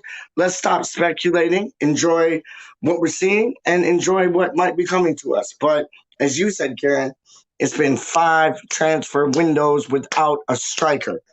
So I don't know what he's doing. If he like had something wrapped up in cotton wool, like a striker wrapped up in cotton wool, just like an extraterrestrial, like that is not even born on this earth, like, and he's going to bring him in. I don't know, but it seems a bit odd. 5 transfer windows, no striker signing when we've needed a striker. All 5 transfer windows makes you wonder, doesn't it? It makes you wonder, man. Like, I don't get it. I don't get it. He might surprise us. He might surprise us. Who knows? We'll see, man. I'm not. That's why I don't trust Moyes. Because if I trusted Moyes, I know he'd bring in a striker, and I don't trust him to do it because I don't know if he will. I know, but he must know something we don't. He must know, like, he might have somebody. Like, you ever seen those movies when they go into water and they just preserve themselves like 100 years from like then? Like, he must have somebody like 5 years ago who he's put in like that water and they just preserved themselves and stayed at like the age 18. Got frozen. Something like that. It's not due out to the end of the fucking January. It's not due out to defrost. He won't defrost at the end of January. We're bringing him in. They need to defrost pretty fucking soon. They've had 5 years to defrost. Defrost now. Like, put them in the microwave. Honestly, nuke them. Nuke them. Put them in the microwave. Because I don't get it. Like, 5 transfer windows without a striker. That's mad. That is mad. I'd even take Canaveni or whatever his name is. I say his name for Manchester United if he still plays for them. The Uruguayan or Paraguayan. I take him, dog. Canaveni, whatever his name is. Cannoli. I'm gonna call him Cannoli. Cannoli. Like, yo, bring him in. Like, he knows where the back of the goal is. Why not? I know he's like pushing the Zimmer frame, but I bring him in. No doubt about it. No, I don't know, man. I don't know. Well, so no, what's his name though? What's his name? Cavani. Cavani's his name. Like, joking aside, isn't it? Cavani for Manchester United. Cavani, long hair, plays for Manchester United. Score goal. Plays with Suarez in his national team. We're not getting him, are we? So. Who says not? Why not? Is he playing? I haven't seen him play for Well, yeah, I might have seen him play for Manchester United this season, but he probably only got like 88 minutes like Lingard. So why not bring like Lingard and Cavani over to West Ham? Just saying, ideas. Yeah, Cavani's getting a run. He's getting a run. Believe me, he's getting a run. Yeah, what? Where is he running around like a racetrack, or is he running like on the football pitch? Like I've only seen shades of him, man.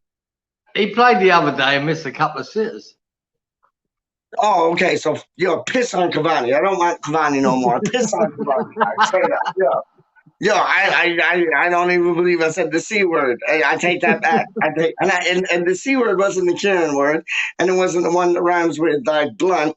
But yo, I take the Cavani one back. No, straight up Cavani. Yo, I don't want you. James Vardy. Let's bring James Vardy to West Ham. I said it to Kieran.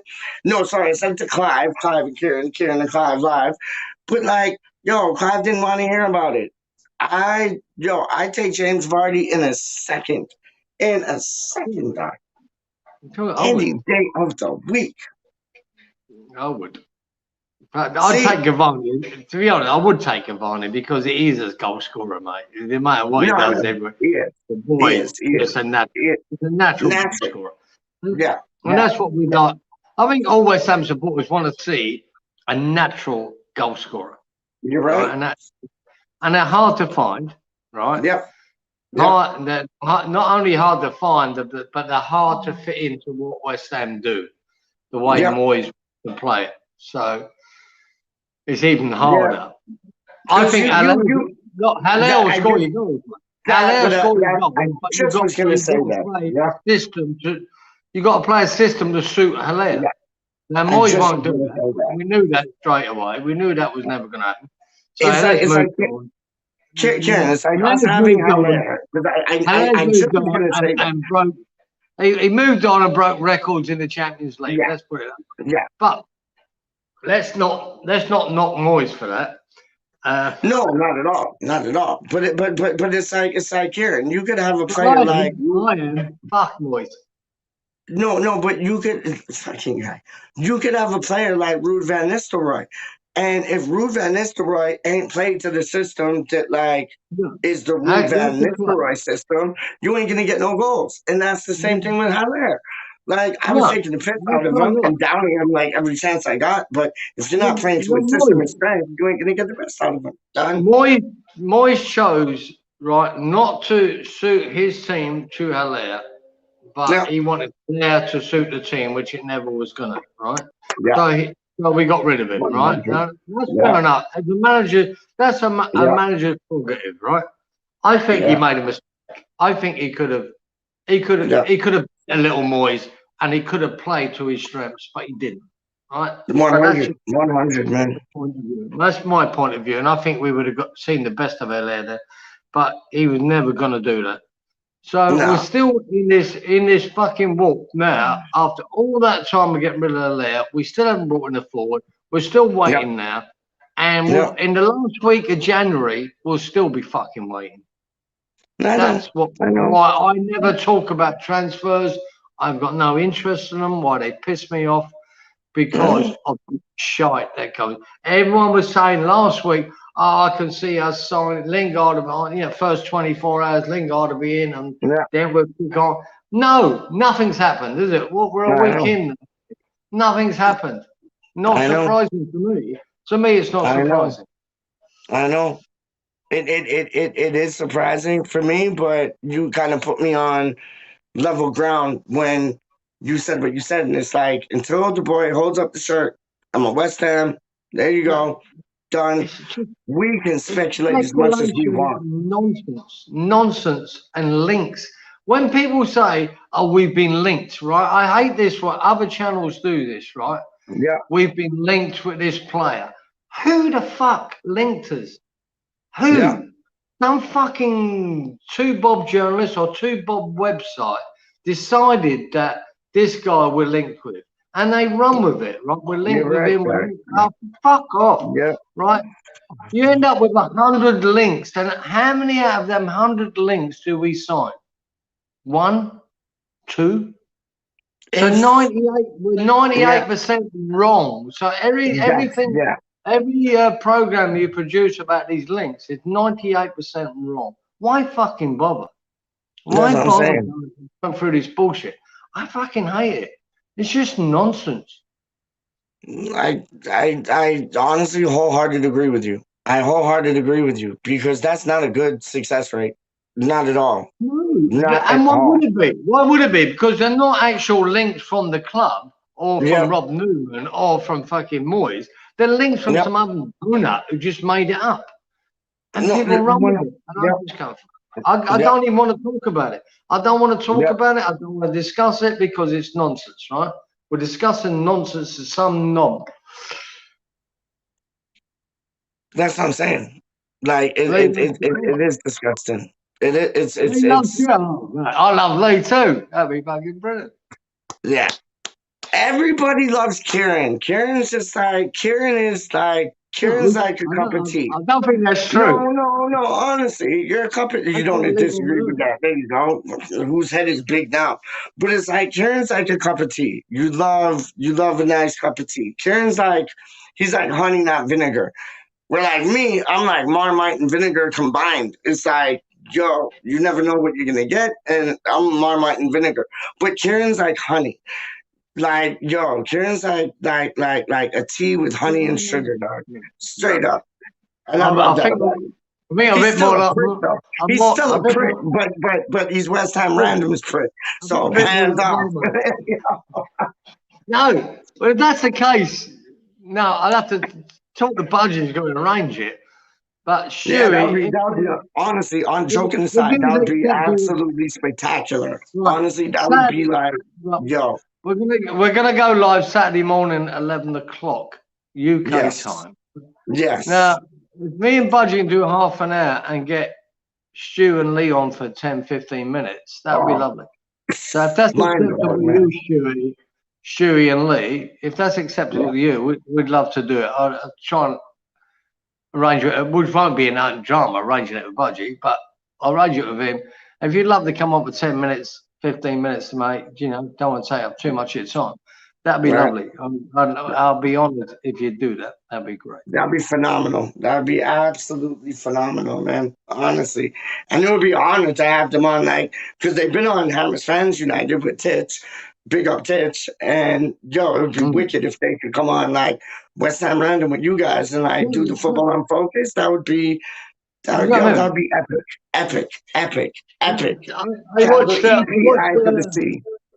I watched Stewie and Lee's show yesterday. They done a preview with tHa of the league. Wicked. What? Yo, we're everywhere, dog. I'm showing you, we're everywhere. I love that. I love that, man. I love that because you know and I know. It's a bit like that. What I was saying, right? Yeah. Stewie thinks Leeds are going to lose. tHa were too convinced West Ham are going to lose. It's like whoever throws out the worst team will lose. That's going to lose. We don't know what's going on there. And poor old Leeds, if they've lost Gelhardt as well, my God. I know. That's mad. Anyway, it'll be what it'll be, mate.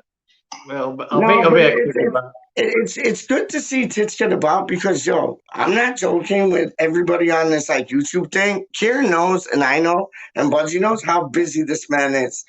Like, he's raising a family. He has his own football academy. Like, you take that for joke. Like, Homeboy's running 2 things, but 2 things are really like 200 things. Like, and for him to take the time to like do 2 things to like Lee and Stewart and then do his own thing and do some like editing and then do some things to like Brixton, like he's working with these boys in Brixton, like his homeboys from back in the day. It's mad. It's like, yo, it's mad. Homeboy got like 10 arms and 20 legs, like straight up. But, yo, wait, did the cockroach come back, fly? You had to kill it off, Karen? What's that, mate? No, I think he's gone, man. Did the cockroach come back? Yeah, I've done him. He's gone, mate. I don't know whether he flew out or what. But the cockroach grew like hawk wings.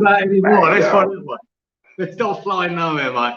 It's a bit like the Crystal Palace Eagle. It's been downed. Yeah, done. I love it. I love it. Oh my days. Wow. I don't know what to expect. You're right. It's going to be who puts out the shittiest team. Oh, so what's our shittiest team then? If we put out our shittiest team, what would be our shittiest team? I wouldn't say shittiest, but even though it's going to be our shittiest team, we'll still have Noble out there. We'll still have Kraut. Yeah. We'll still have Frederick. We'll still have Masawaki. We'll still have, I think, Fornals because he hasn't played. And we'll still have Malenko. So if you take them, you know, all that little mob of, you know, experienced. Oh, I've got to read that, man. Right. Oh, what? Oh, stop. Don't want to. I need to read these. I got this. Sounds all good food. But so if you put that, we've still got half a dozen experienced Premier League players, and the rest of it, and Areola will be in goal as well. Yeah, it has to. Yeah, it has to. You still only be about 4 or 5 youngsters. I think you might have to throw in. Yeah. You know what I mean? Yeah, no, I agree with you.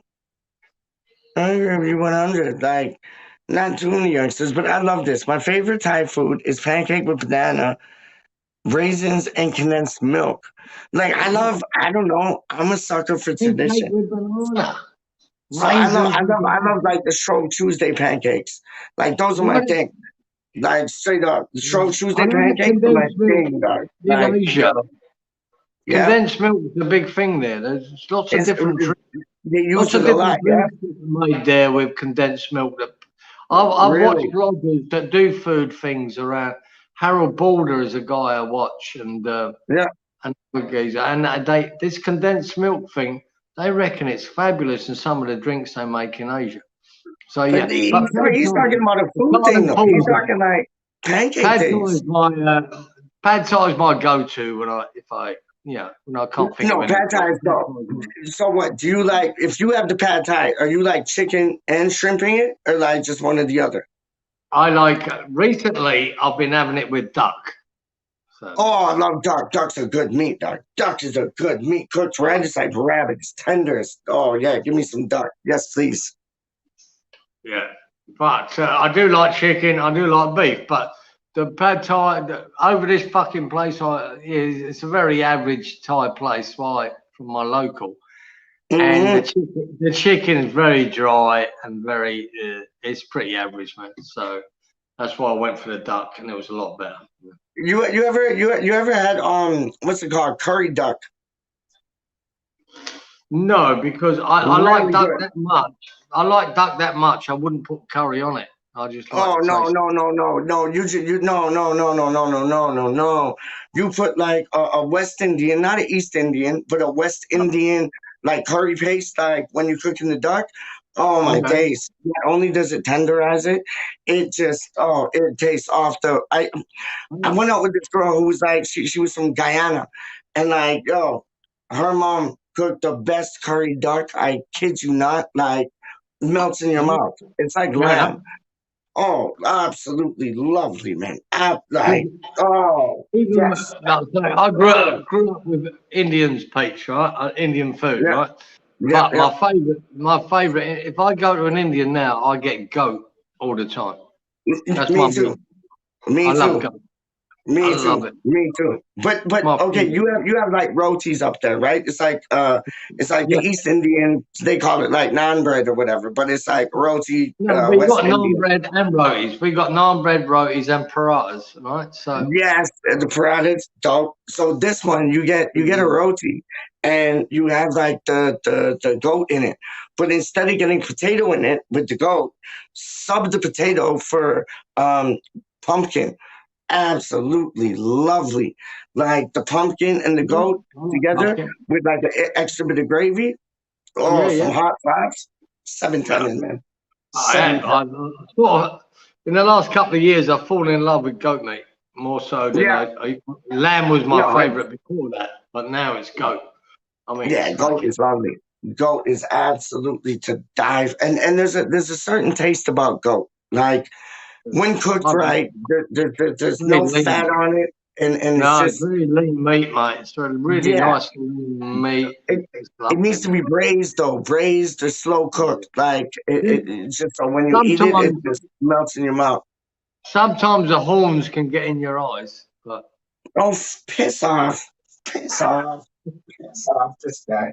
So I don't believe that. No, I do not believe you said that. This guy. Sometimes the horns can get in your eyes. Sometimes the little bells that they wear can get in your eyes. Come on, yeah, you can choke on that bell, mate. yeah, I had a goat roti and choked on a bell. Yeah, that's because you're a bellend. Oh my days. Yo, what is gonna go on against Leeds? That is gonna be a game. It's like the worst team against the worst team. Who got the worser team? Oh, we don't. Oh, we don't, man. Honestly. And you know what? You make sense because we do have the nobles.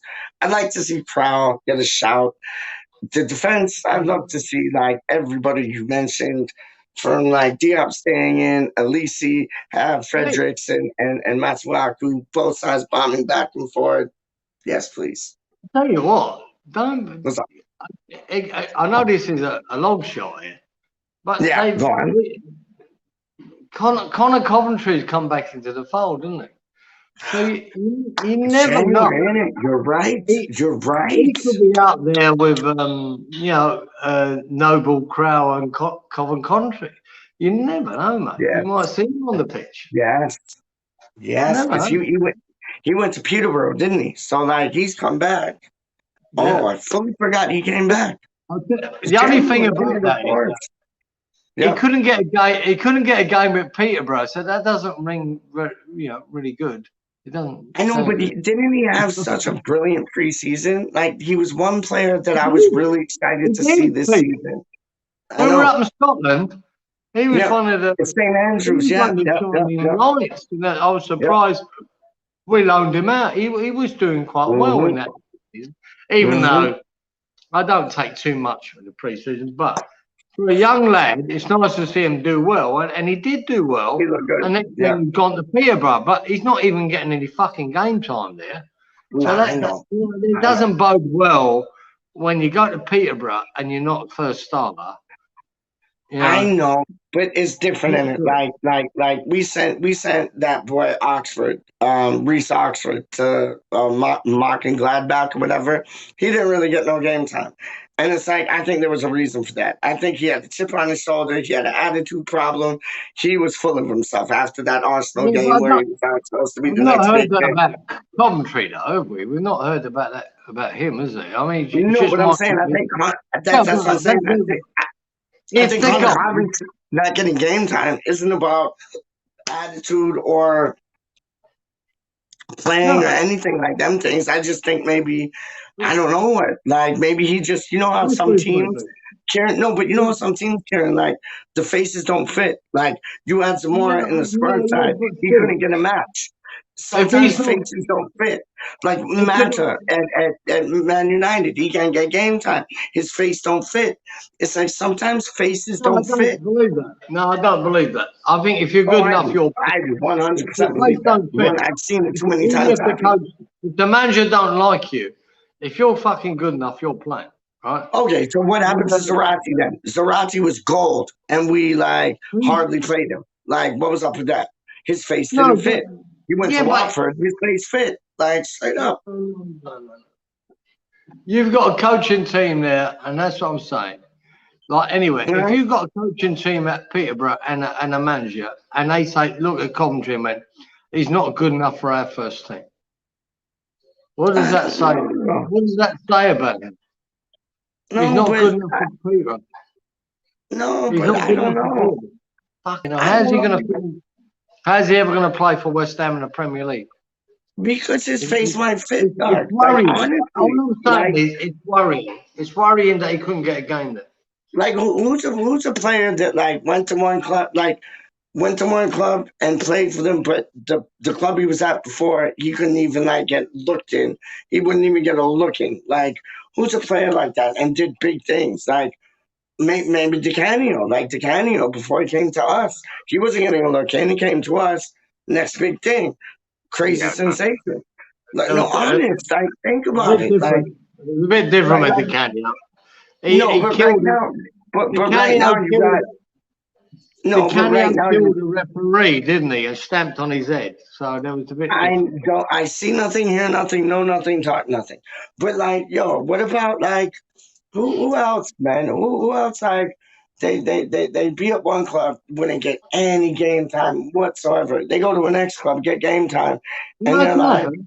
No, there are exceptions, knees, man. There are exceptions, right? There are exceptions to that rule. That's what I'm saying. That's what I'm saying. I know you get where I'm I've coming always from. said though, we can't have West Ham fans, right, saying, Yep. "Oh, I trust in Moyes," and then when he doesn't play the youngsters, knock him for it, right? Because if he's not playing them youngsters, because he doesn't think they're fucking good enough. Yeah. You can't trust them in 1 week when it suits, and then next week when it doesn't. Yeah, I think there's a bit more in it, like with Connor Coventry, because like it's like the boy, but Karen, it's like the boy in it, that Josh Cullen cat. Josh Cullen went around like Terry Butcher with like bandage on his head, like half his brain falling out of his like forehead, like whilst on the pitch doing the biz, and it's like then he just disappears, and it's like he was supposed to have some of the most potential in the world to be next West Ham's big boy, and we got rid of him. Like, what are they saying that we're not? Yeah, I just want to. Roy there, my old mate Roy Chapel there, he's saying my strong team against Leeds. And I think, what do we define as a strong team, Roy? I reckon first team. We will see Crowell, we'll see Areola. I think I think what Roy's saying is Antonio up front. No, let me finish, please. You want strong team? No, you want I don't think we're going to see Antonio on that pitch. I don't think he'll be at the game. But I still think when you say a strong team, my point is we're still going to play a lot of serious, experienced Premier League players.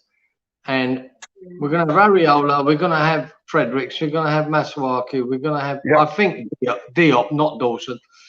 But we will have Crowell, we will have Noble, we will have Yarmolenko, we will have Vlasic, and we will have Fornals, because Fornals hadn't had a lot of game time.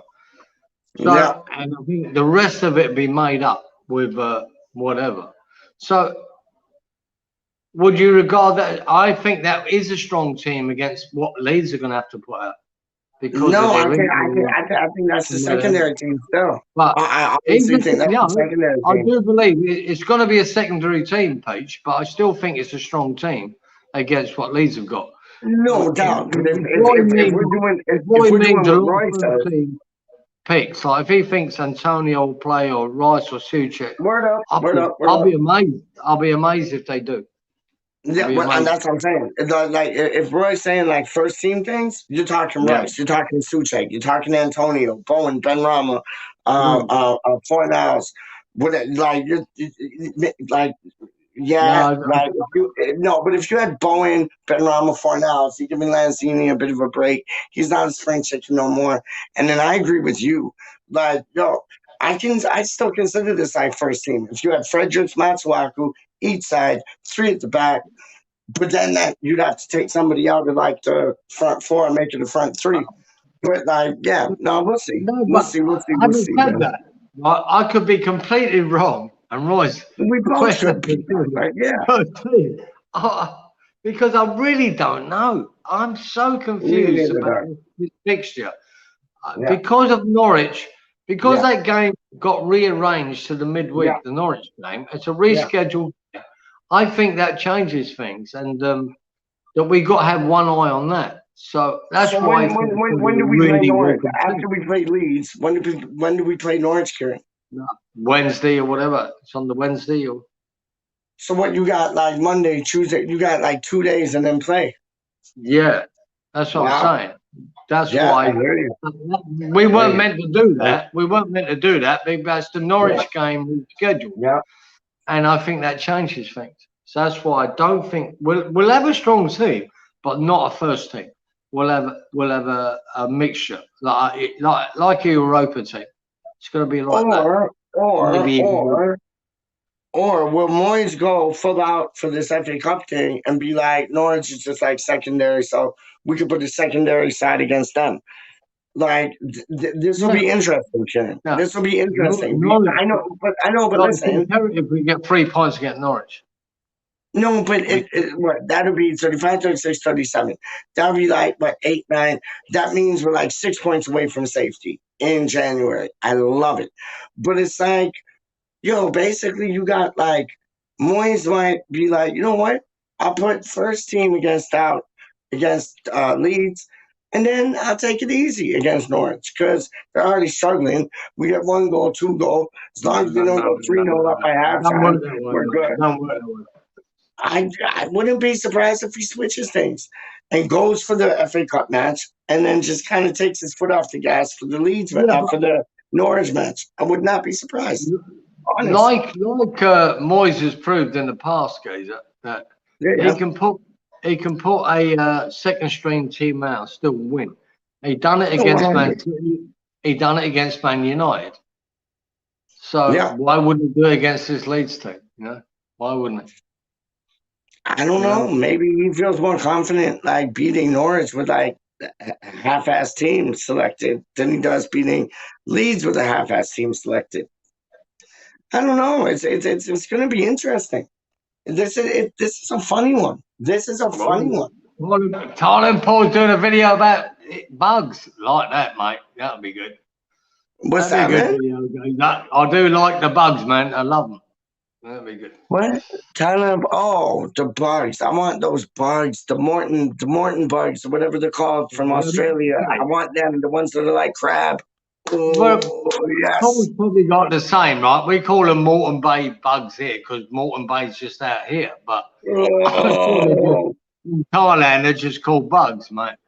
And they're gorgeous. Yo, give me some Moreton Bay bugs all day long. And it's white meat in it. It's white meat. Like, give them to me all day long. All day long. All day long. Really nice, mate. That's just like a crayfish or a lobster. It's lovely. That's it. What a beautiful specimen. Beautiful, beautiful things. Oh my days. Like you got some ugly things in Australia, like yourself and scorpions and like that shit and like cockroaches. But then you have beautiful things.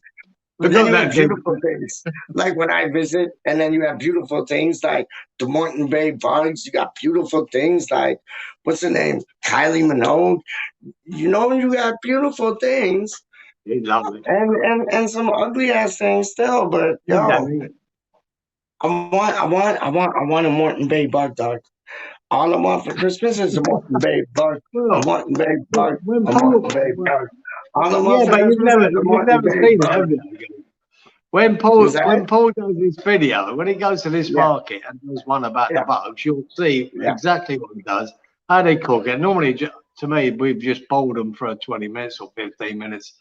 And then you eat them. They're gorgeous. So we'll have to wait up for Tyler and Paul to see his vid. And, I can't wait. I'm tuning into that. I'm definitely tuning into that, dog. Like, I will be the first one there. Because I ain't ever seen one bug. Even if he does wear a fucking Chelsea shirt when he's doing his show. Oh, yeah. Let him have that. Chelsea. Nachi, we're not confident. You're not confident. None of us think we're going to win this game, mate. We're all trying to throw it away. Come up with like more words in your song, dog. Like Chelsea. Like, come up with more. Like, we did a Fat Frank one that like has way more words than your song does, dog. Like, come on, Paul. Like, take it to the authorities of Chelsea and be like, we need to put some more words in our shit. Like, what is Chelsea's song, Karen? Besides, like, Chelsea. Like, what's their song? The Blue Flag. They got the Blue Flag song, haven't they? Oh, yeah, you can stick your blue flag up your arse. You can stick the blue flag up. That's how you weren't meant to mention that. I'm sure Paul's heard it. I'm sure he's heard it. Big up, Paul. Yeah. Now, be honest. So, okay. You know, okay. Chelsea you player. know, Peachy, I fucking hate Tottenham with a passion, right? And I hate Man United. I've always hated Man United. Me too. Those two teams could like do that. I've never had an issue with Chelsea. I've never really had a problem with Chelsea. Me neither. They're neutral. Really I don't mind them one iota. And they've had some brilliant players in the past, dog. Like Zola, like Sonny Spurs and Man United are fucking really No, me too. And Millwall could have some of that, but it's like Chelsea never rubbed me the wrong way. Never don't bother me either, to be honest. Millwall don't bother me either. I know, it's weird. It's my cousin's team, dog, on my mother's side, and it sucks. No, my cousin's like full out Millwall supporter. Like, he goes to the Den and all them things, dog. Like, his license plate is NWFC. Like, I get like shivers. Shiver me timbers. But no, I never had a problem with Chelsea, because like they've had good players. Like, they've had the Zolas, they've had the Drogbas. Like, they've had good players, man. The goalkeeper they had was brilliant, got a head injury. He was dope as shit. Cudicini, or whatever his name is. They were dope. Like, Emmanuel Petit, he was dope. Makaleli, he was dope. Like, yeah, all even Tottenham made great players. It's just I've met a lot of Chelsea supporters, right, and I've gotten all right with them, right. See, Tottenham supporters, fuck me, man, they do my fucking head. Man United, she's just so one-eyed. Man United's ones I've met just so one-eyed about Man United. I know.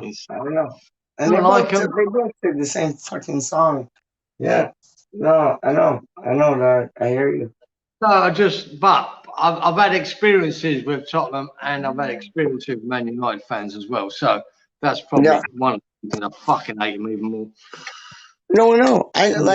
Honestly, Karen, I'll show you this, and no word of a lie. Like, I've watched matches here, like on the telly, and we be playing Man United, and like we're just like little old West Ham, dog. Like, real talk. And this was when we were little old West Ham, like under Pellegrini, and enough money to buy the world, but we can't put a team together.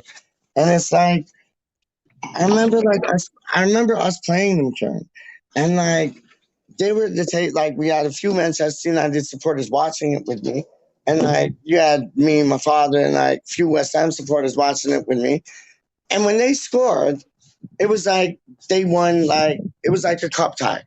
It was nuts. Like, they went nuts. And it's like, really? Like, relax. It's just a goal. Like, act like you've been there before. And no, they went absolutely apeshit, man. It's like, no, they do my head in too. 100%. 100%. I agree with that. No, boy. Hold on 1 second, dog. Where you off to now? Where you going? No, I'm just on the balcony now. Fuck that. I ain't off to nowhere. Just on the balcony now. Yeah, you're gonna have to be freezing again, have you? No, because it's like on the balcony. It's like where I'm at.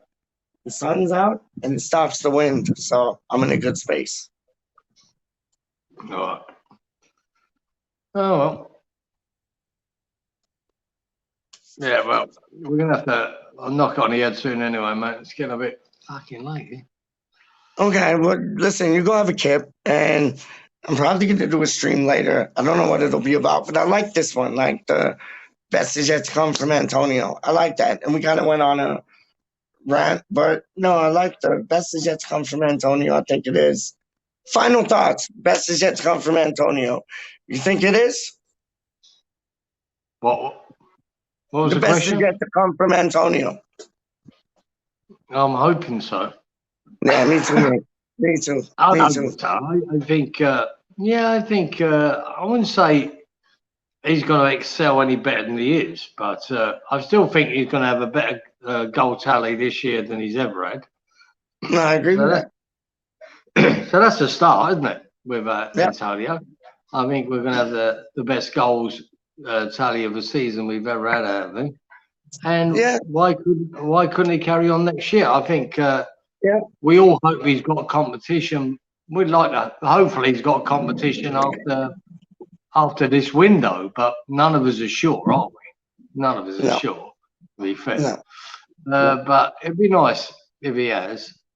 I'm hoping Lanzini carries on his form.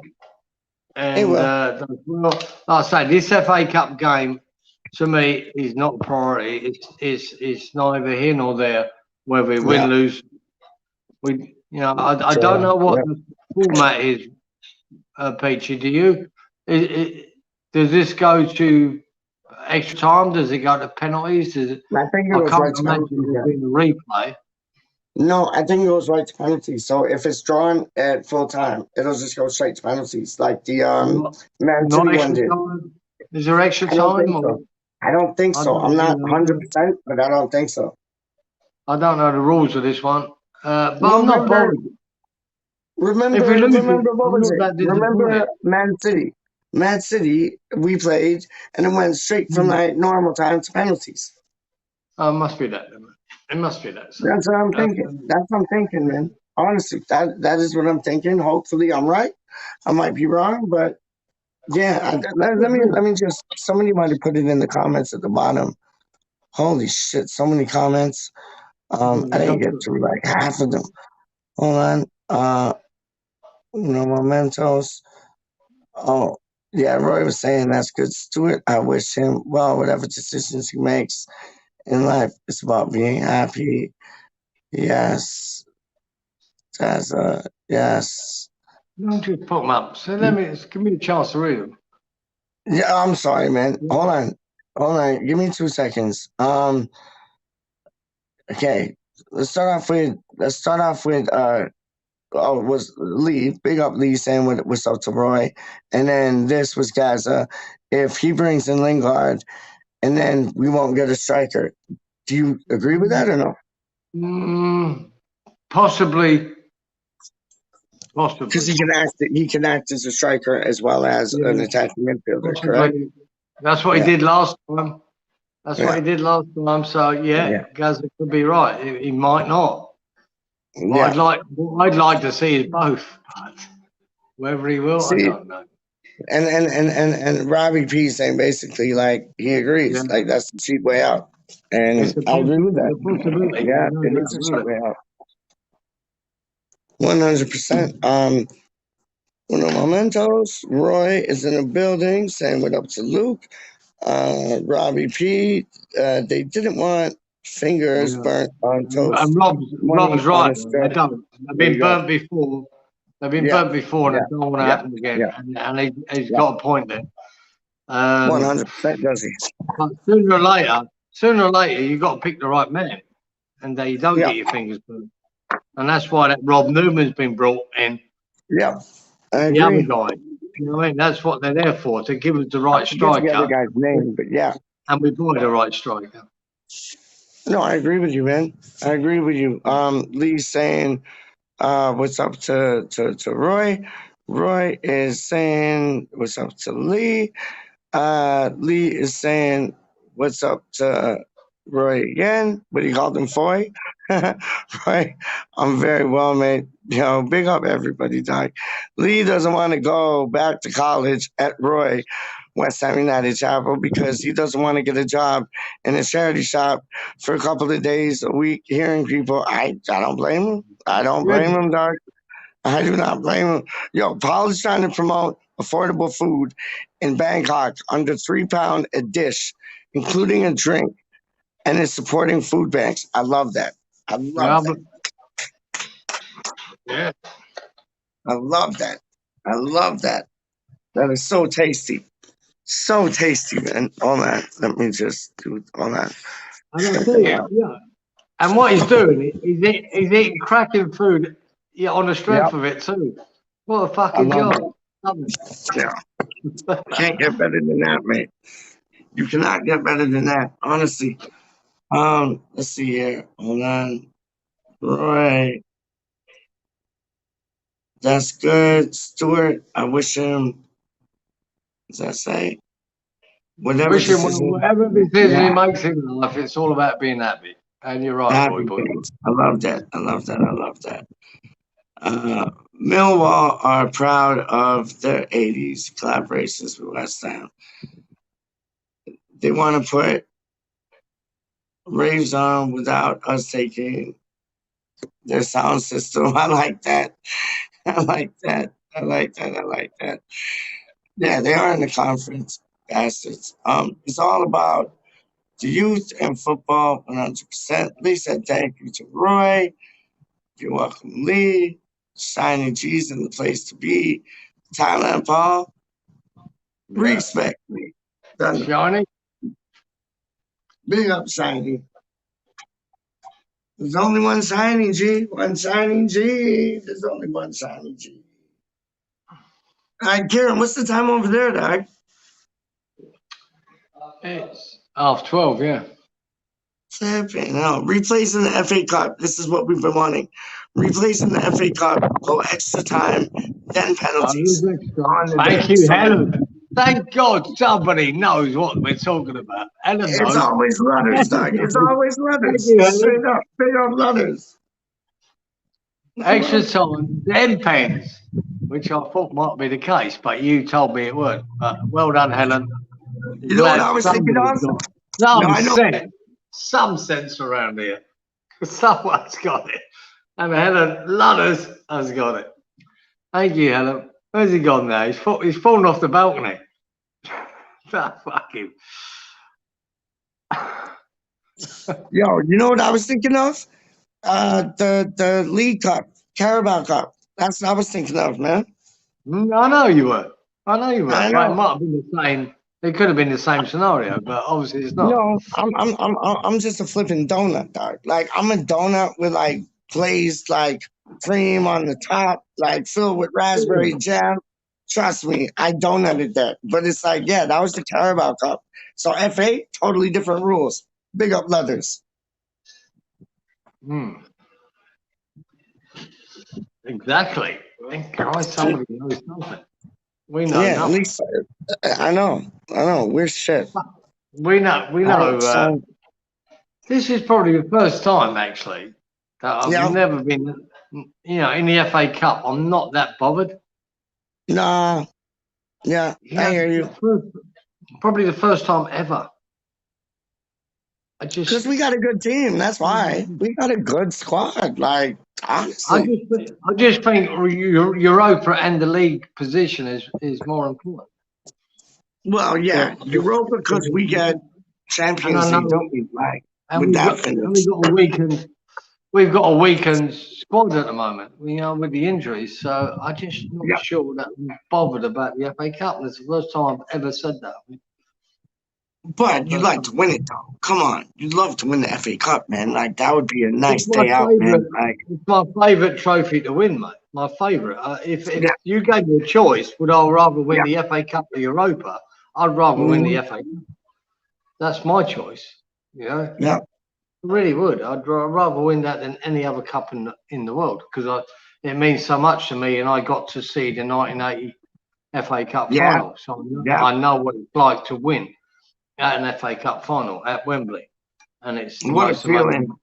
What a feeling! What a feeling, man! Amazing feeling, and amazing weekend. Imagine the FA Cup and the Europa League. Like that would just be that would be like, yo, that would be nuts, man. That would be euphoria. That would be insane. That would be insane. Yeah, I'm off now, mate. Good night, son. Right. That would be mad. Yeah, no, it would be mad. But the thing is, we know we don't have the squad to fight on all three fronts. So yes, we do. It's all about this January. I'm showing you. It is. It's all about this January. Hold up the shirt. Show me you're a West Ham player. Let's see who we bring in. If we bring in the quality I think we are going to bring in, it's over. It's over. We're winning the Europa and the FA Cup. Straight up. But, Peter, I'll ask you this now. right? And I said to you, if we really wanted to be serious, like this is the most important window West Ham have ever. 100%. I said that two months ago. I said that 2 months ago. Yeah, you did. This is the most important window that's ever going to happen. Are you confident that we'll bring it in?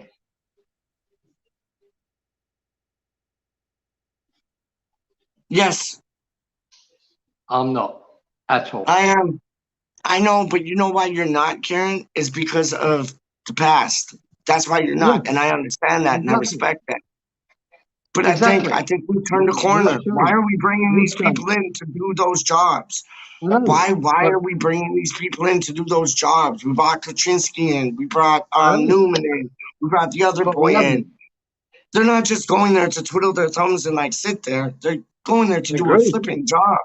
So get to your work. Let's see what you can do. We've never had these people in these situations to actually get the job done. We do now. The pieces of the puzzle are in place. Let's see how it unfolds. Nothing has happened in a week. Nothing. I know, but we're West Ham. We get shit done in like the last week. Or we could have like a midweek, like insane, like 5 players in like 4 or 5 days. That's how we do it. And if we were really, I don't think that'll change. But even that's a mistake if it happens in the last week, isn't it? No, but imagine if it happens in the middle of the transfer window, though. Like, imagine, and we're getting close to there right now. So what about, next week? I don't want to go next week. But what about next week? We make 5 signings next week. That would be like, what? Yeah, but the problem is with that is the if.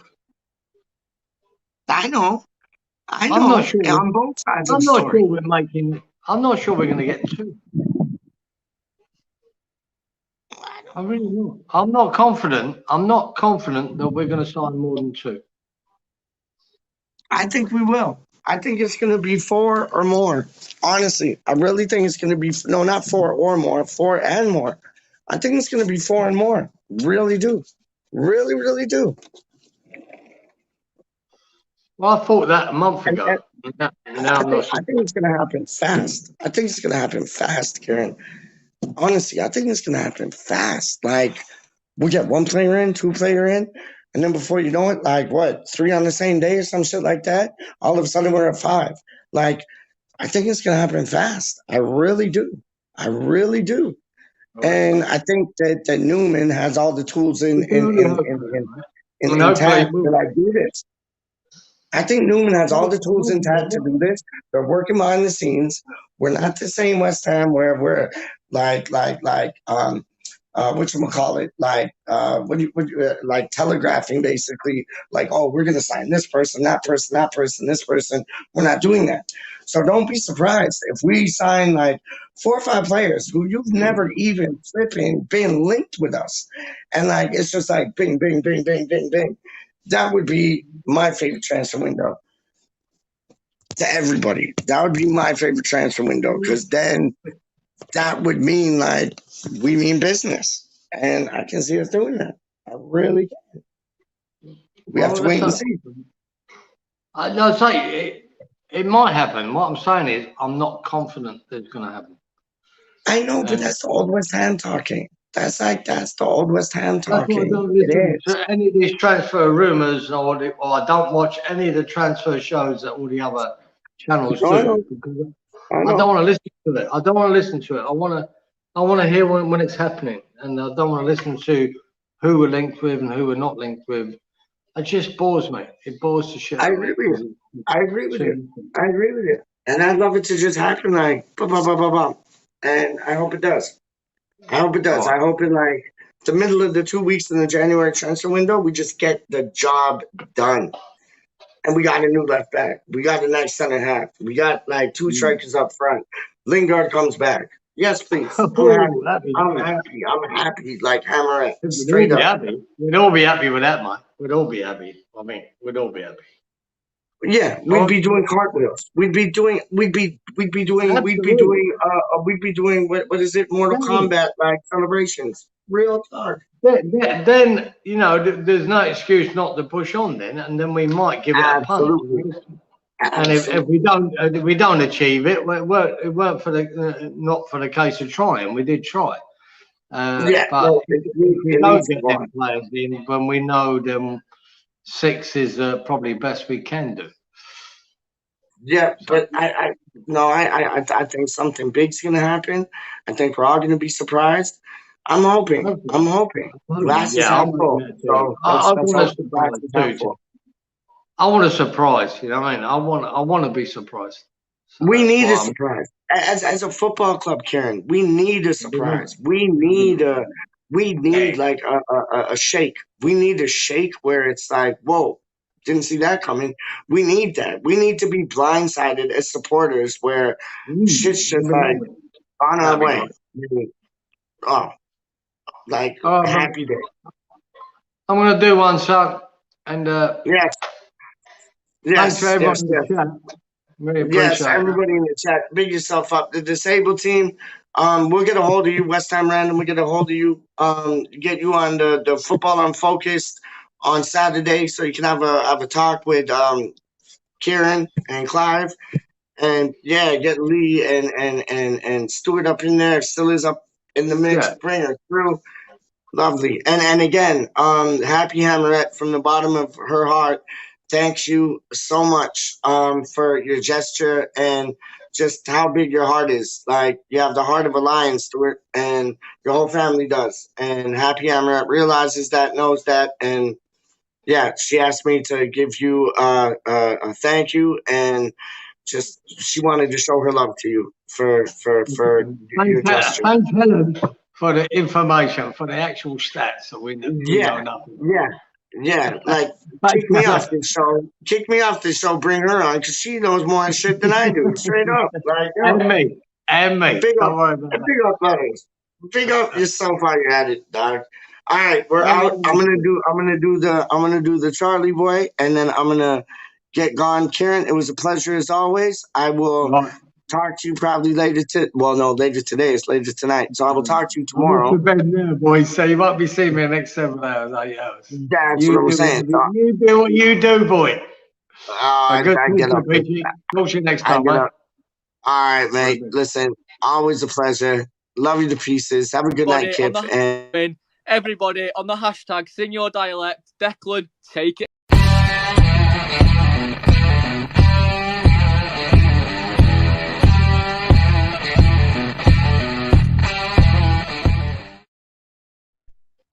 Hold on. See, my phone wants to like pause. Oh, Kieran's just left. What up? I'm still here. I gotta play this still. Okay. Hey. Y'all ready? Yeah. What's up, my brother? Listen, just giving you a shout real quick. Doing all my messages, send one and and everybody. This the last one, you know what I'm saying? The best for last. Young Pete Chiavelli, what's going on, brother? Hey, just heard that we won. Vlasic finally scored, so that's good. Everybody can leave him alone and get off his nuts. He's going to come good, and there's going to be a lot of people in their feelings. Hey, we hit a rough patch. That's what you do sometimes, right? West Ham hit a rough patch. Bro told me we dropped a couple games, but now we're back on the winning foot, man. I know you the voice of positivity, so don't let nobody get down, right? Tell them keep their head up and don't get fed up. You understand? Because we push for something and can't let up. You understand? Oh, shit, that rhyme. What about that? Whoa. Hey.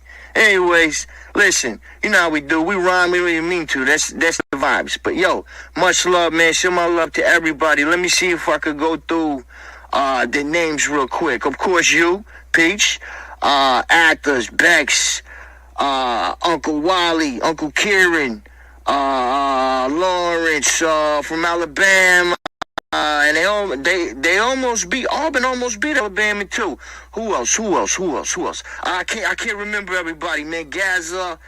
Damn, I'm Uncle Leo. I'm gonna forget. So let me just do this. Everybody up and down the line, cause I don't want to forget nobody's name.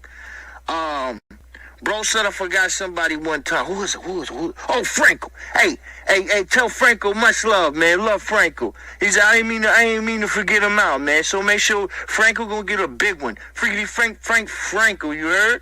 Huh?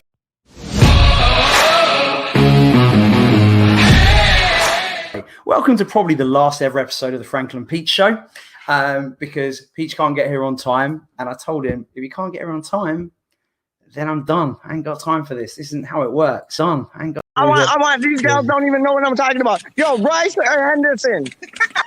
Rice or Henderson? Name me one name. Yo, you guys are whack.